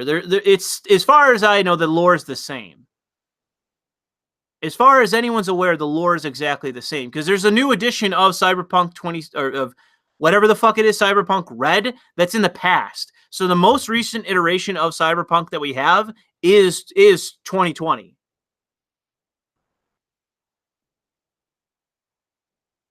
It's not 7 years in the future. Fuck. 70 years in the future. Or no. 50 years in the future. So the best that we have, I fucked that all up. The previous iteration was 2020. The next one that's coming out is Red, and that is between 2020 and 2077. And it's somewhere in the 2050s, according to Mike Pondsmith. And as far as we know, this is not one of the changes.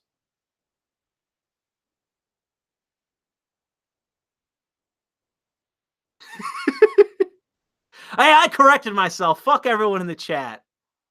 Fuck the fans. I got it right in the end. I'm waiting for a fucking answer. Is this good enough or not? Press Y if this is good enough. Press no if you want something else included. And if you want something else included, say what the fuck it is.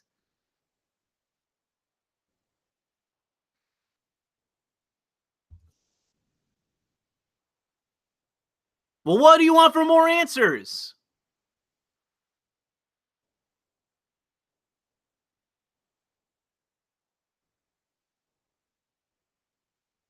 No opinion? Okay, so do you want to know opinion then? I see a few people saying no opinion.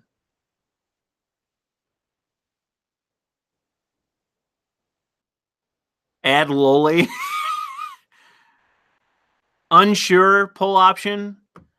Okay, I'll put unsure and then in brackets, no opinion. How's that? Cyber lowly. Cat girls can consent in 2077. That's because they're not actual cat girls. They're augmented women. Robo lowly.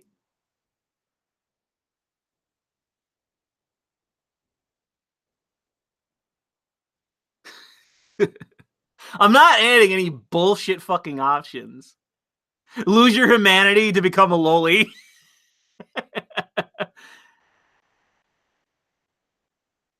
Oh my god.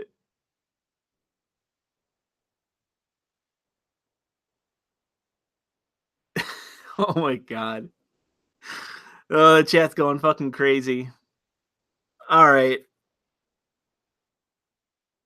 So this is good enough then? We're looking like should I do allow the option for multiple options? No, actually, no, I'm not doing that. You come up with a goddamn decision yourselves. All right. Well, unfortunately, I'm not getting anything else. So we'll leave this as the only options. Oh Jesus! I got my fucking family calling me now. I'll take that call after I'm done with this. So let's create the poll, and I will tweet this out to all of you in the chat. So there's the poll. I'm gonna put this on Twitter as well. So poll on, I don't want to say trannies. That's going to get me fucking banned.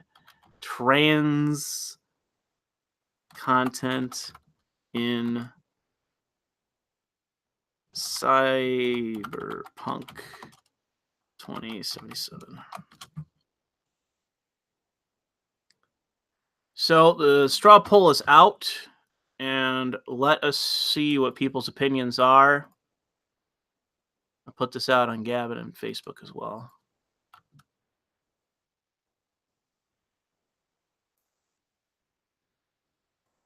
Facebook. You're a loser, Louis. Meanwhile, let me go masturbate to these fucking thoughts, these roasties on fucking Patreon cosplayers. I mean, it's your money, do what you want, but I'm gonna laugh at you because that is, in my opinion, pathetic.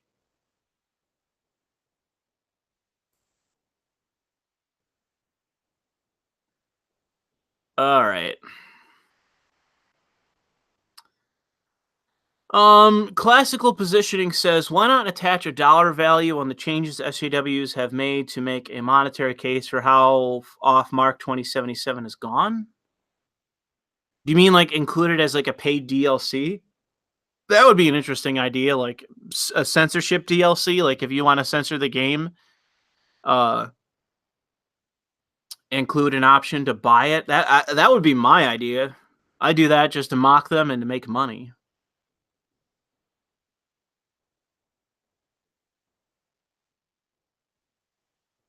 That's what an actual capitalist would do.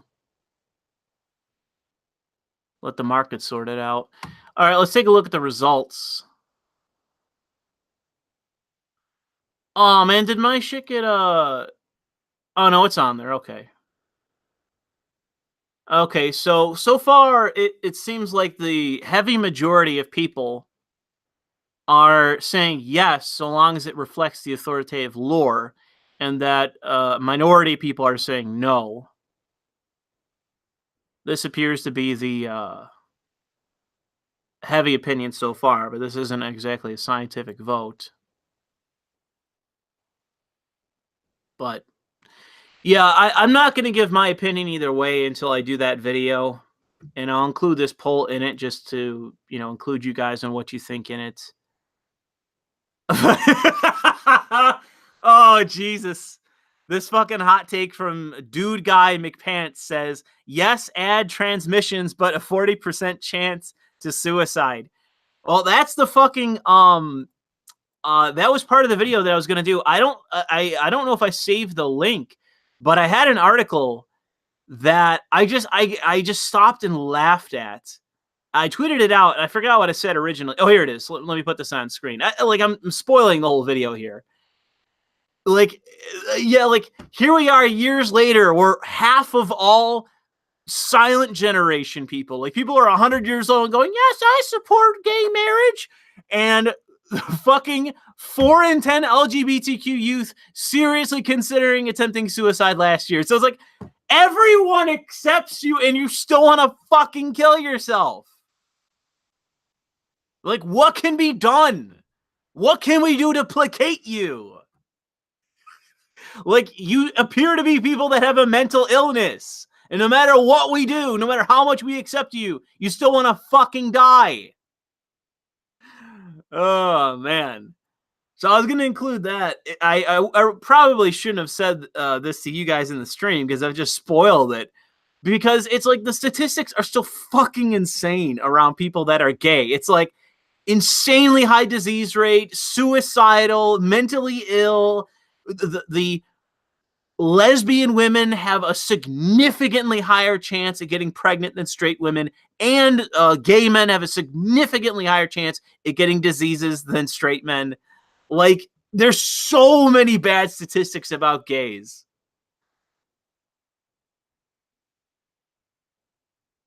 But yeah, it really is something. Like, there's just a never-ending onslaught of bad stats about gay people. Oh man.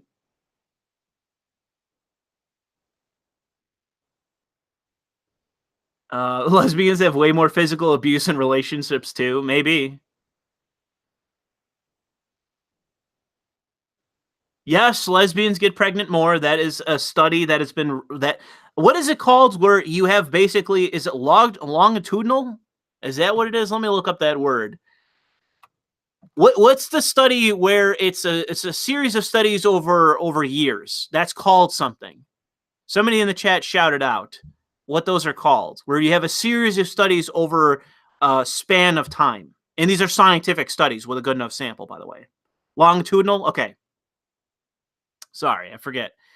I don't think meta-analysis is correct. Isn't meta-analysis... meta-analysis is something different. But yeah, longitudinal, I was correct about that. So thanks for the chat. That is the basis in which that lesbians are they have a significantly higher chance at getting pregnant than straight women. And that is over decades that has been studied. It is fucking insane. Yes, thank you, Josiah. Meta-analysis is when you have a study of studies on a topic. Yes, thank you, Josiah. That's correct.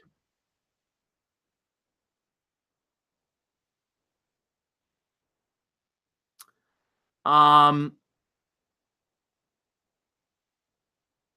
the people, if you want to know why, if you want to know how that happens, it's promiscuity. That's the issue.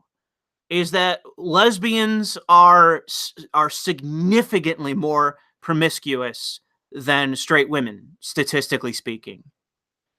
The weird part of it is that the lesbians that I have known, they have not struck me as particularly promiscuous. They have not struck me that way, anecdotally.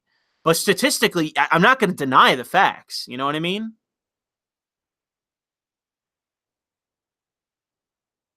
So I'm not sure what's going on there.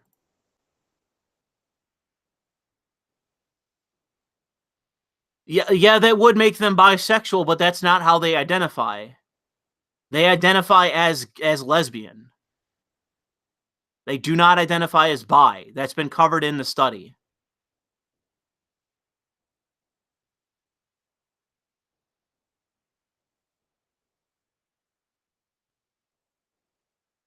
They still need dick, according to Taco Liquor.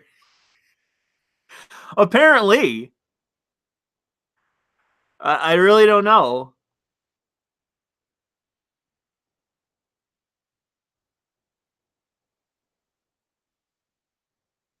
Because, dude, how else do you know somebody's sexuality? It's not how you can measure it. They identify as lesbian, and that's what's included in the study.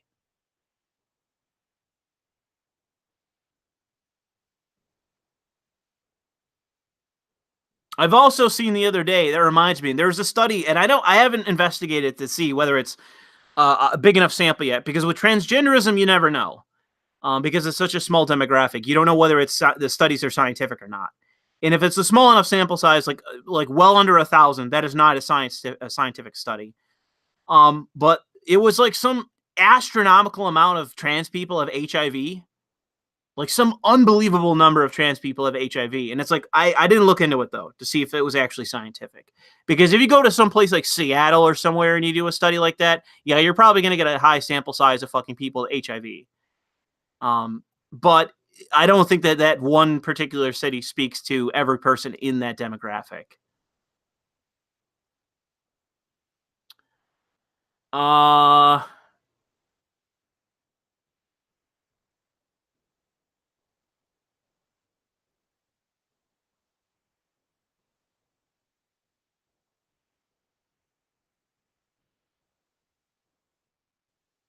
No, it is.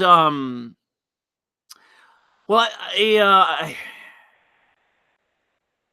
somebody who JT Viper says, do we know if it's accidental pregnancy or is it possible that they want families? I really don't think it's planned pregnancies like that. I really don't think so.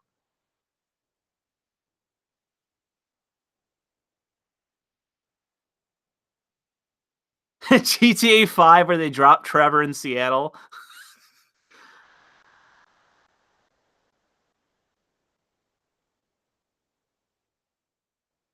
No, they did not use a turkey baster. I don't think so. I don't think it is a turkey baster. I think it's promiscuous women. That's what I think it is.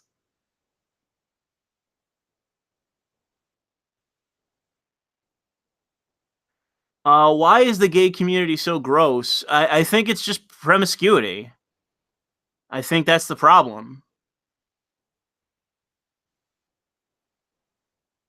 That seems to be about most of it, is promiscuity. It's the same question of like, why do so many women disproportionately now compared to the past have children out of wedlock? Promiscuity.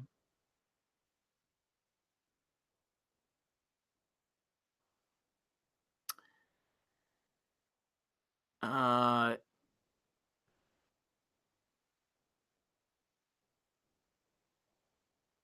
Degenerates like them belong in a cross. Oh man, I don't know if we need to go full Kaiser on him just yet. What Sieger's Legion? That's what it is. Forgot what it was the second.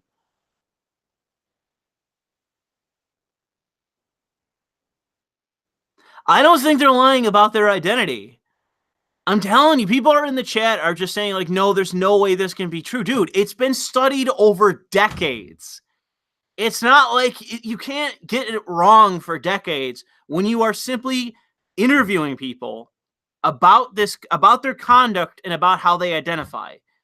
This is what the numbers say. You know, I can say in my own right that anecdotally this has appeared wrong, but that is what the statistics bear out, and it has been true for decades. Like, what can you say? Let me refresh your results. If you haven't already voted, please vote in the Cyberpunk poll before I do this video. So we've seen a little bit of a gain in the no, it's a political demand side of this, but it seems as though that the overwhelming majority of people are saying yes, so long as it reflects the authoritative lore of the game. And somebody is saying they're going to time out Sargon. Well, I don't think you can. He's a moderator. But yes. Sargon, do you want to get on this chat with me about this? Feel free to say. I actually got off of Discord. Let me get back on Discord. If I can remember how to fucking spell it. Don Swindon, do you want in this? Or are you just hanging out? You're in an airport? Okay. Never mind then. Live from the airport. That would be hilarious. I'd be practically like fucking Alex Jones. Have him call in from the airport.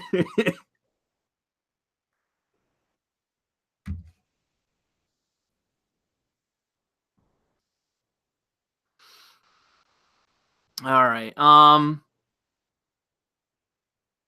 But yeah. I don't know if there's anything else really that I have to talk about other than what I've talked about with the flag and this.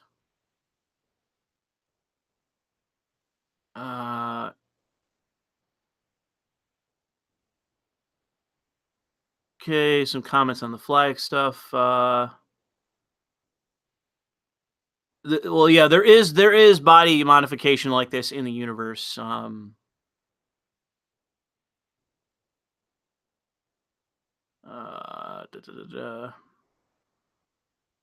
here's a good here's a good take right here from Manish Tushu of Akkad. Let me get this on screen here. Who says as long as they're not protected like the suffragettes. So that is a very good point there, man of Akkad.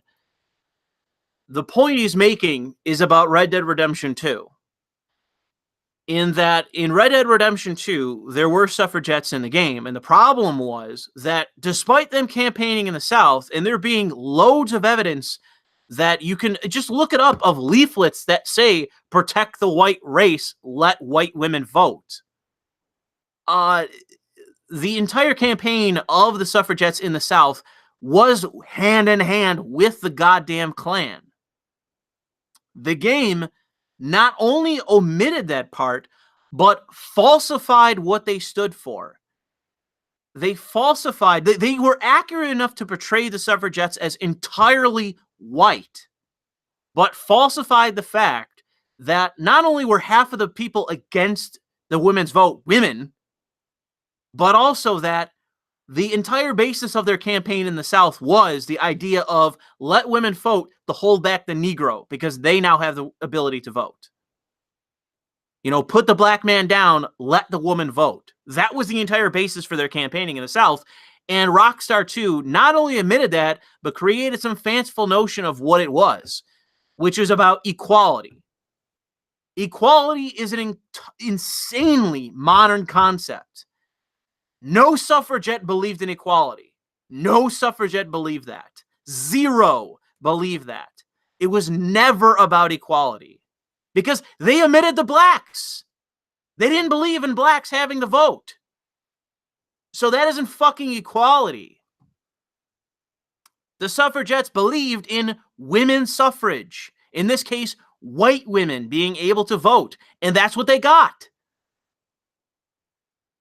So, but the thing is with Red Dead, and that's the basis in which he's saying that is, will CD Projekt Red try to actually get around the fact that within their own lore, according to Mike Pondsmith, who is the authoritative voice on the subject, there is a cost to transgenderism in the lore of the game. If somebody wants to have a sex change, there is a cost.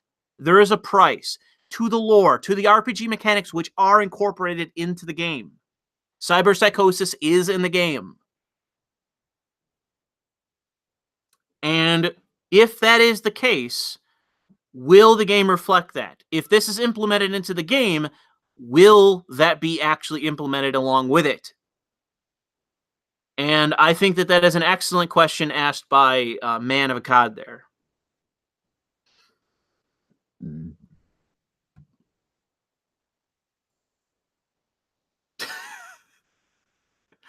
Oh man, people! I've already reached out to people. So Strike Team said EFAP when? None or never. I reached out, no one ever reached back. I mean, well, they did, but they was like, yeah, and that's not setting anything up. So unfortunately, I've been yeah, as I like to say. I've been dismissed ultimately. So unfortunately, that is just the case. So let me refresh this again. We are currently at 61 votes. What I'd always like is for these kind of votes to get up to 1,000. I've only had one poll ever that came close to that amount, that it was actually 1,000 people that had voted. And I always wish for polls to get up to 1,000 because that makes them, in my view, more authoritative in sourcing them. Not for just my channel, but people in general.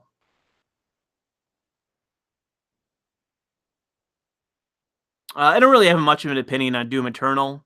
I was only into Doom with the first game that I played, which was like Doom 3D. I haven't really played anything since then. And that was when I was a kid. FPS, in my view, hasn't had a really good run recently.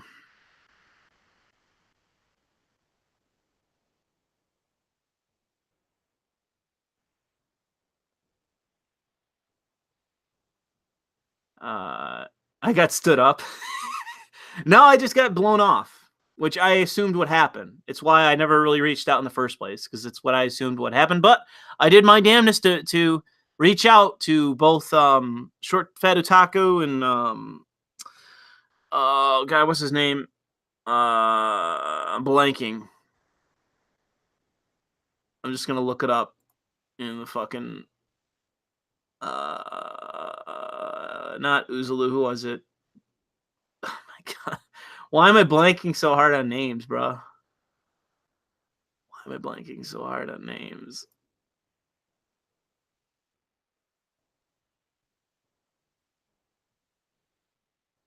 Oh, Scrump.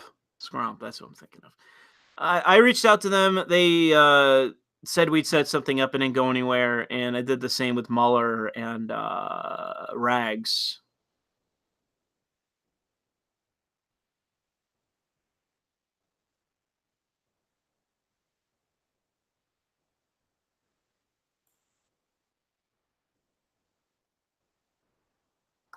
No. Okay.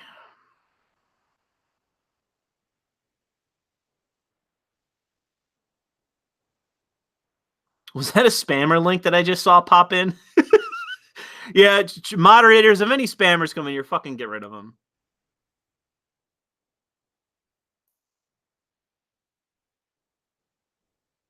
I can't believe I had a spammer come in here. Oh no!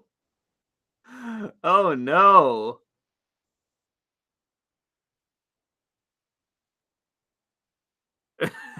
It's because the Don's in here, that's why.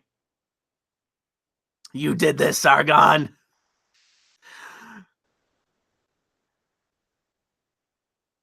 But yeah, feel free to comment on the poll because I'd like to know where we are with this. So it seems like as though the we're pretty much still at 70 to 20%.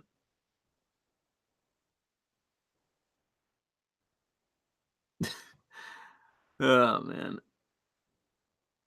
All right, so we got anything else, or should I get lost? Anything else before I head out?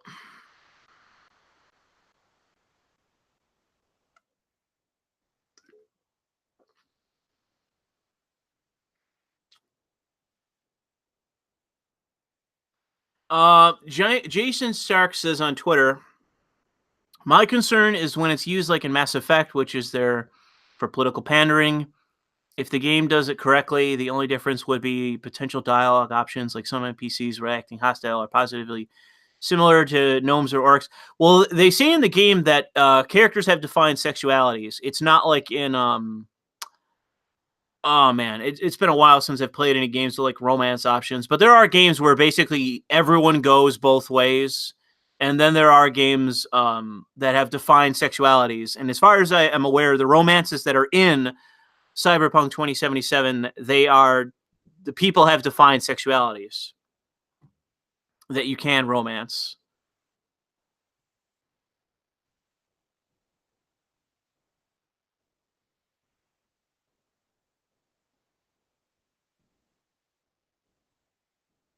Dragon Age, I don't know if it is.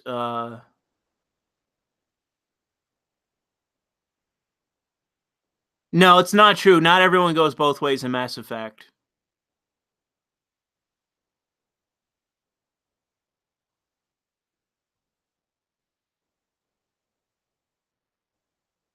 Would I betray my country for a hot Chinese legal lowly spy? No.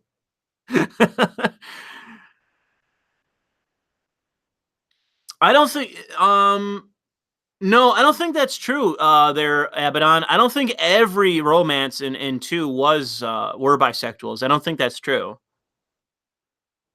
I think most of them were bisexuals, but I don't think all of them were. I'd have to look that up again to see. I don't remember.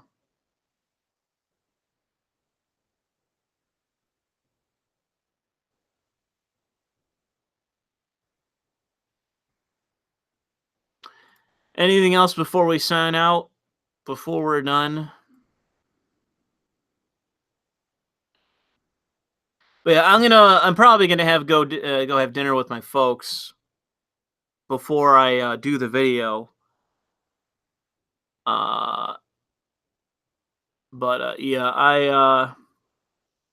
I'm gonna do the video on this and just see what people think beforehand. But I'll cover all the basics of the topic at hand because there's not really much to go on with the art involving the dick girl because they're going to be freaking out. They're going to be like, oh, the guy that got fired for making one tweet, he said, oh, I identify as an attack helicopter. Like, people are freaking out about that. But I think that's all cynical. I think all these SJWs are circling the wagons once again, like they did last year with Gamescom, and trying to get CD Projekt Red to dance to their tune. I'm not going to mow my lawn today. The weather's too bad. It's too wet out. I need to mow my lawn, but I'm probably going to do it once it's no longer super wet out.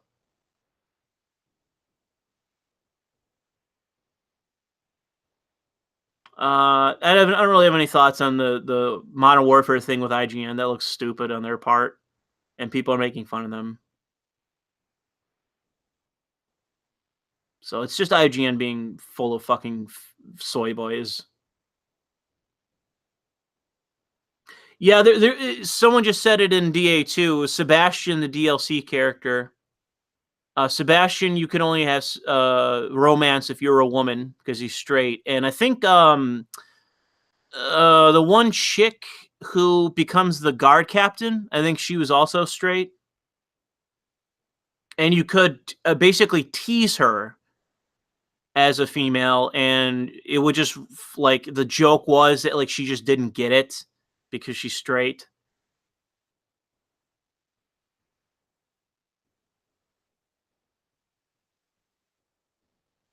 Yeah, I didn't actually crack open a white monster while riding my mower. I don't have a ride mower, I have a push mower because I don't have big enough yard to justify a ride mower. I've already answered your question there, Hexus.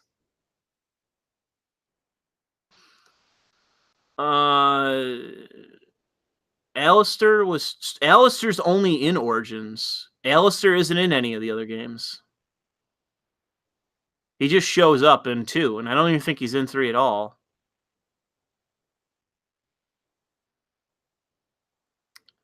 I have no opinion on the Discord leaks about Reset Era because they're running around flagging people, so no opinions.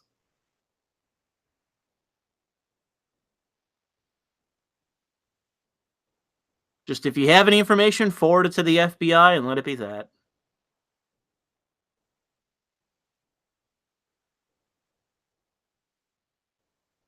Did I see Bernie's 21st Century Economic Bill of Rights campaign material? No, but I'm pretty sure it's probably what it's always been. Just free shit. I'm Bernie Sanders. Here's your free shit.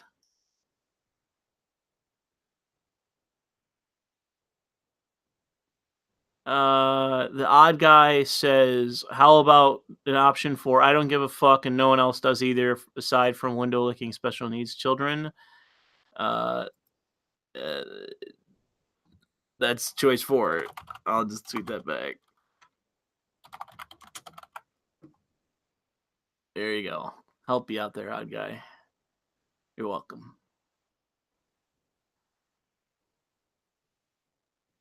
I'm Bernie Sanders. I'm like sounding more and more like Yogi Bear. That's my impression of Bernie Sanders. Hey there, guys. It's Bernie Sanders. I got some free shit for you. I wish I could remember Yogi Bear more so I'd be able to do the accent better. Hey, you guys, it's Senator Sanders with a picnic basket full of free shit. You guys want some free shit that I lifted off of somebody else? Picnic basket full of free shit. Oh man.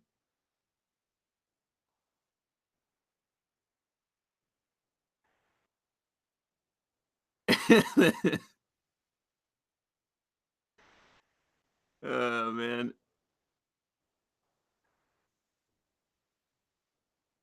And it's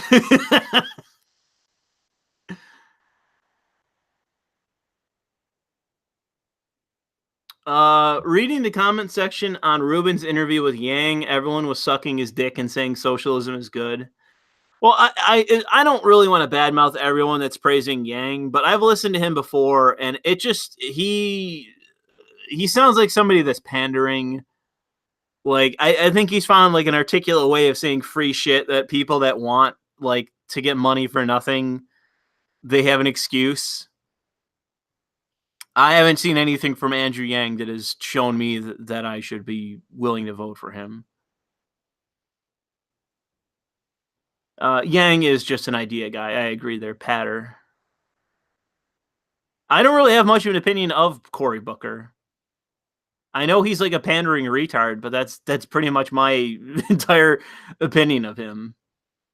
He's just a pandering retard from what is he from? New Jersey? Is that where he's a senator? New Jersey?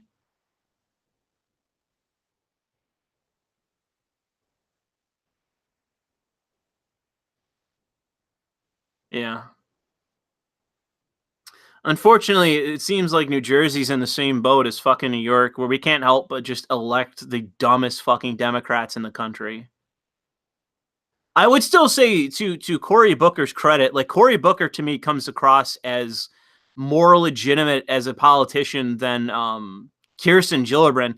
Dude, Kirsten Gillibrand has just her entire presidential campaign is just pandering, and she's trying so fucking hard to get up above like 0% in the polls. She's trying so hard. And bro, she's a senator from New York, and she can't even get 1%. It's just pathetic. Hold on. Get out of here.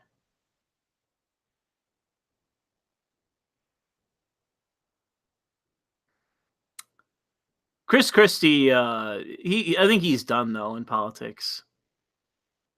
We're like the opposite. I dislike Cory Booker way more than Kirsten Gillibrand. I can't really tell you. I mean, you're going to have to get into exactly why. I mean, Cory Booker is like a bad senator, I would imagine, to have, but you'd have to specify.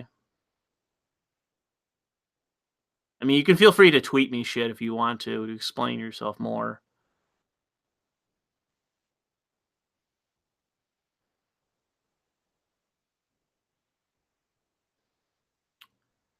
I'd be generally okay with it, but because I've seen who pushes it and how I voted no, get the original author to write it like he wants to together, CDPR, I'm just fine. It's also worth mentioning that the dystopian feature is also now almost a reality. Yeah, that's true there, Lizen Al-Gaib.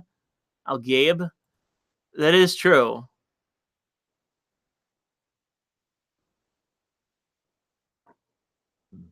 Who just got deleted? I deleted a spammer, their artist. The guy's been spamming the chat with like Arabic.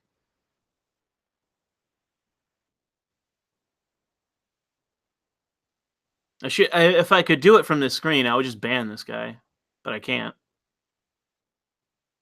I love Tulsi, but she recently came out in full pro reparations. Yes, I have seen that. I can get that on screen.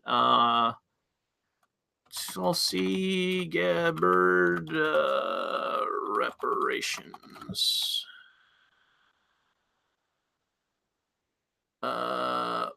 Let's see here. Let me go to the news.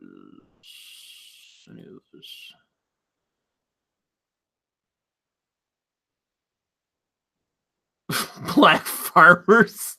Oh, that's South Africa. I was about to say black farmers in America. Fuck, what is that, like 2 people?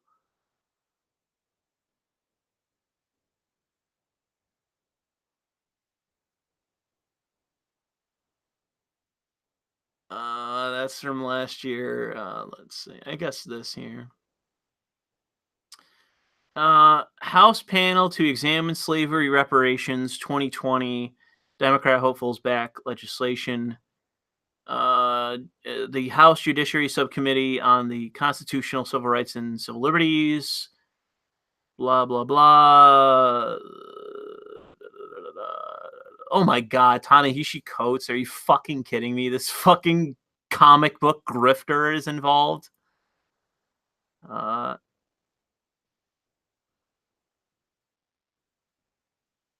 Jackson Lee's 2019 bill is also at 55 co-sponsors, including 3. Yep. So Tulsi Gabbard has signed on to this rep, Sheila Jackson Lee's. I think she's that retard that wears the cowboy hat. I think that's her. It's like some like flamboyant color hats. They look fucking retarded. I think that's her. The reparations should be multi-generational. Oh my god! So it's just perpetual. Jesus Christ! It's just perpetual. Perpetual fucking reparations. Fucking hell. Oh my god.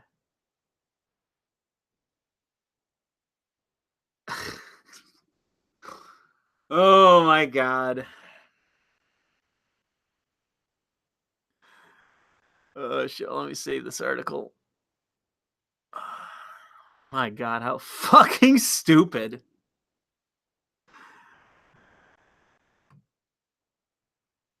Yeah, I know. You know what would be funny? You know what?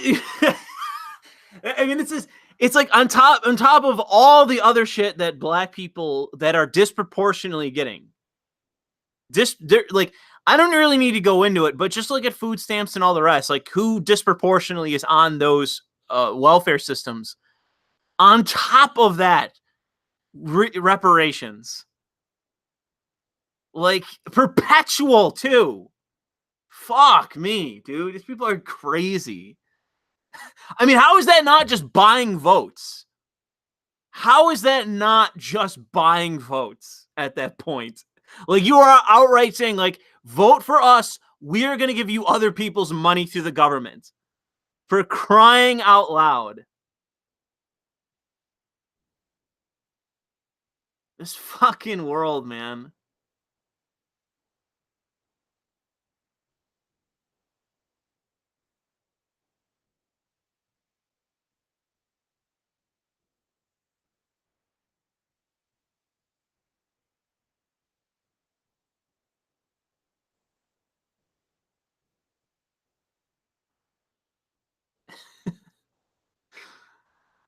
Clown world. Joker world. Oh, man. Not the permanent revolution, just permanent reparations. Oh, okay. That's how we avoid the revolution. We just buy off the other side through welfare. Or sorry, reparations. That's what I meant. Oh, man. Well, unfortunately, that's it's the reason why I'm kind of done with Tulsi Gabbard. Like, in order to support reparations, like you are either just the basement level of pandering, or you are you have you are very seriously morally compromised. That to me is the one or the two. You are seriously morally compromised because like telling me to pay reparations to someone as someone who never owned slaves to someone that was never a slave. And I've already said I'm not paying a fucking dime, even by law, until I get my cotton. When I get the fucking cotton, that's when I'm paying for services rendered, and not a minute before. I'll pay the reparations. I'll pay for services rendered. I want that fucking cotton. And unless you're in the field picking it, shut the fuck up. I'm not paying you for not working.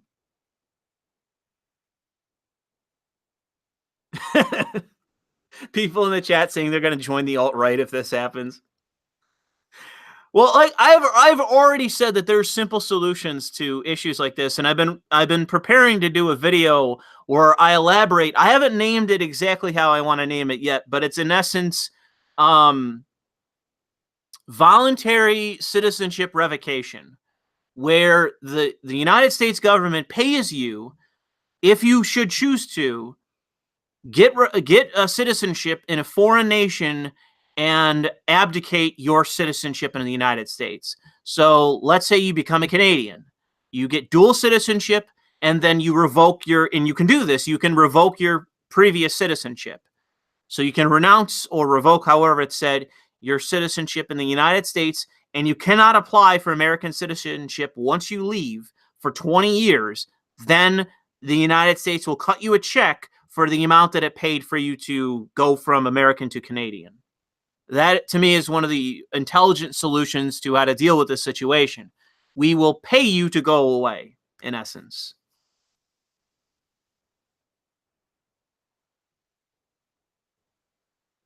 Free plane tickets back to Wakanda. That might be part of it. Well, the point is not becoming an American. It's basically just paying people that hate the country to get the fuck out. And I think that would be a wise investment. Rather than have like fucking 10 million people on a goddamn watch list and have the FBI constantly investigating them and arresting them, why don't we let them be somebody else's problem and pay them to go away and not come back?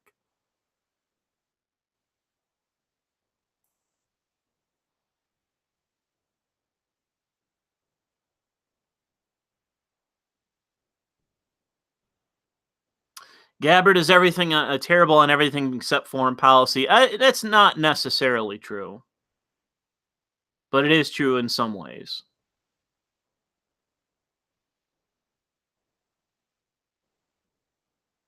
We should throw them off helicopters.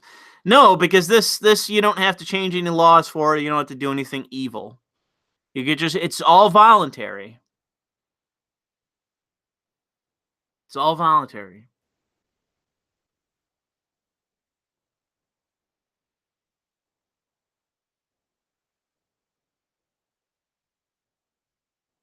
It's up to them where they go. People in the chat don't seem to understand this.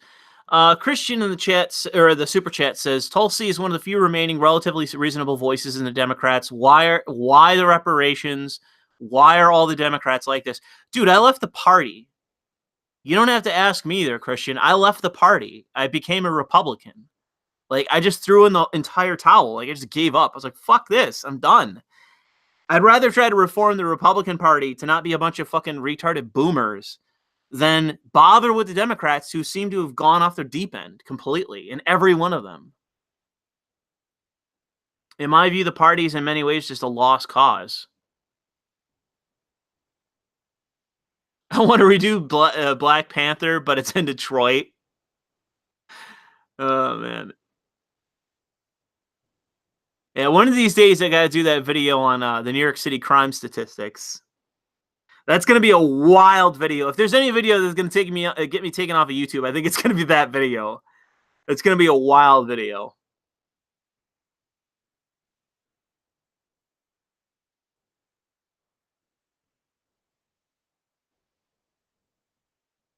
I had somebody tweet it out earlier. I'm not going to show you because I don't want to get banned. Because it actually breaks it down by race.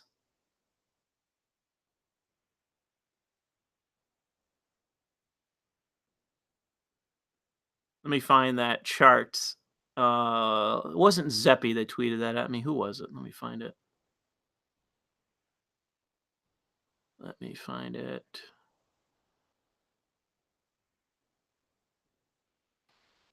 Might have to go by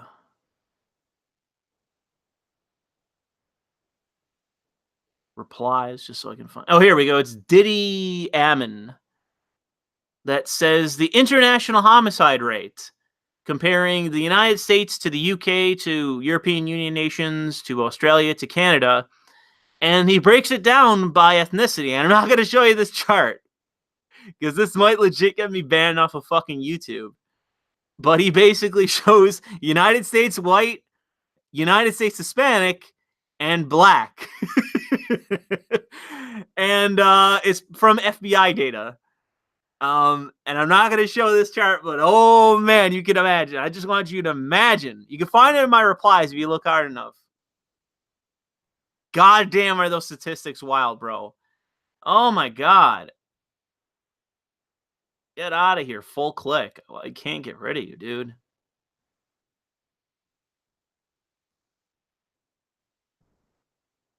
But yeah, that's I'm gonna do the video, but it's just a matter of like I'm definitely gonna do like I'm gonna have to be careful with it because YouTube and everyone else are so censorious that it's like it's very easy to lose your channel at this point.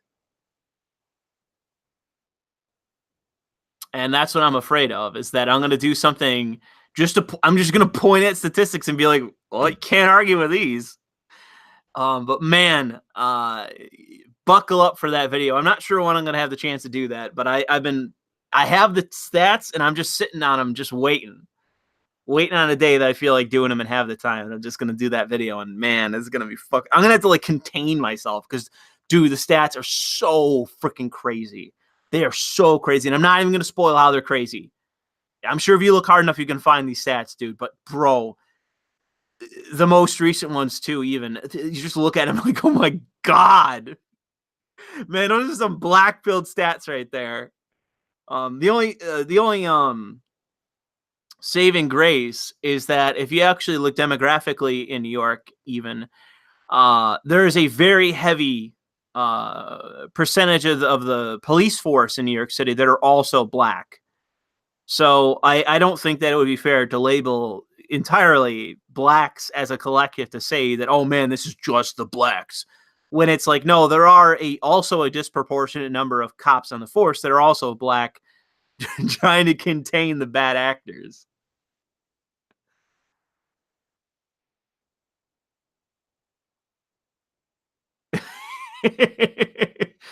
Oh man. But yeah, yeah, and somebody just said it. James Damore was fired for posting stats. Yes, that's what I mean. That's what I'm talking about. Like, a guy worked for them, was like, hey, look at these stats. They're like, get out of here, James. It was a fucking CEO of the company. CEO of Google, even. They got rid of him.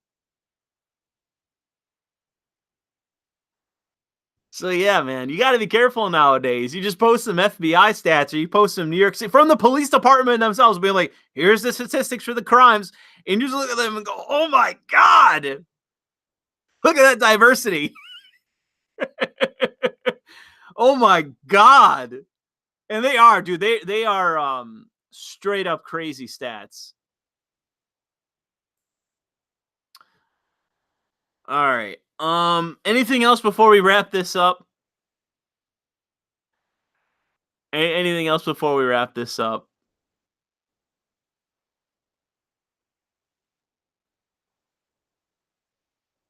Or are we done?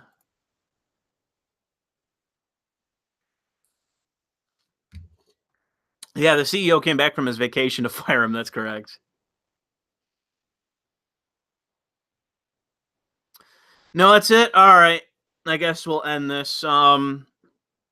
Just remember to head on over. I'm going to link it below once I finish this. I've already tweeted it out, put it on Facebook and Gab. Go vote in this poll. Go vote. Oh, wow, look at that. We're still at 166 votes, and there's more people watching this right now that have voted. They haven't voted, so go vote. Go on Twitter, go on Gab, go on my Facebook. I've already tweeted this out. It'll be in the link for this video once I'm done. Go vote in this poll, because I want to know the answer. I want to see what you guys have to say before I record my video. Because right now, the gap is still there. It's 105 to 44, excluding the 11, which I might lump the 11 in, as being a yes. But right now, the heavy majority is, as long as it reflects the authoritative lore, this is fine. But there's a growing minority. So far, at 26, nearly 27% of people are saying, no, do not put this in the game because it's political. Somebody, the evangelicalist says, wish me luck on my IATSE union test, please. I'm not sure what that means, but good luck to you. Good luck on your test. I hope you pass and do well. That is the International Allegiance of Theatrical Stage Employees. So, like, are you a grip or something? Like person? Well, good luck on that.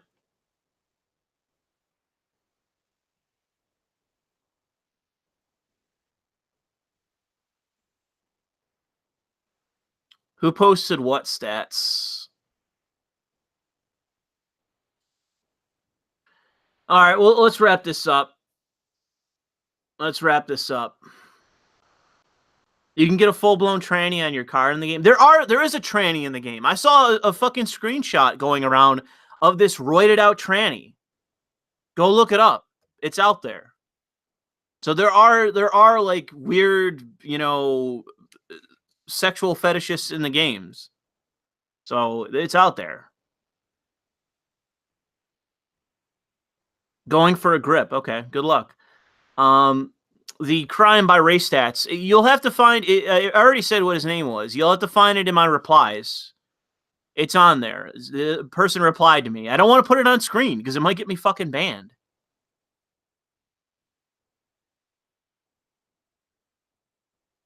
Yes, Ugly Hammer She-Hulk. Strike Team 7 saw it as well.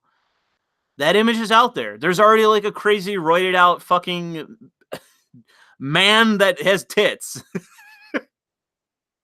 All right, we'll end. People are complaining. We'll end. Go vote in this poll. I'll end the stream. Support me on Patreon. Support me on Subscribestar. Support me using my affiliate links. Follow me on all the different social media platforms. If you haven't already, support me on Subscribestar. It's gone up recently. A bunch of people started supporting me there. Support me there, even if it's just $1 a month. Support me on Subscribestar. Go to the link in the description. Follow it. Support me there right now. I'm going to get banned when I do that statistics video anyways. It's ma'am.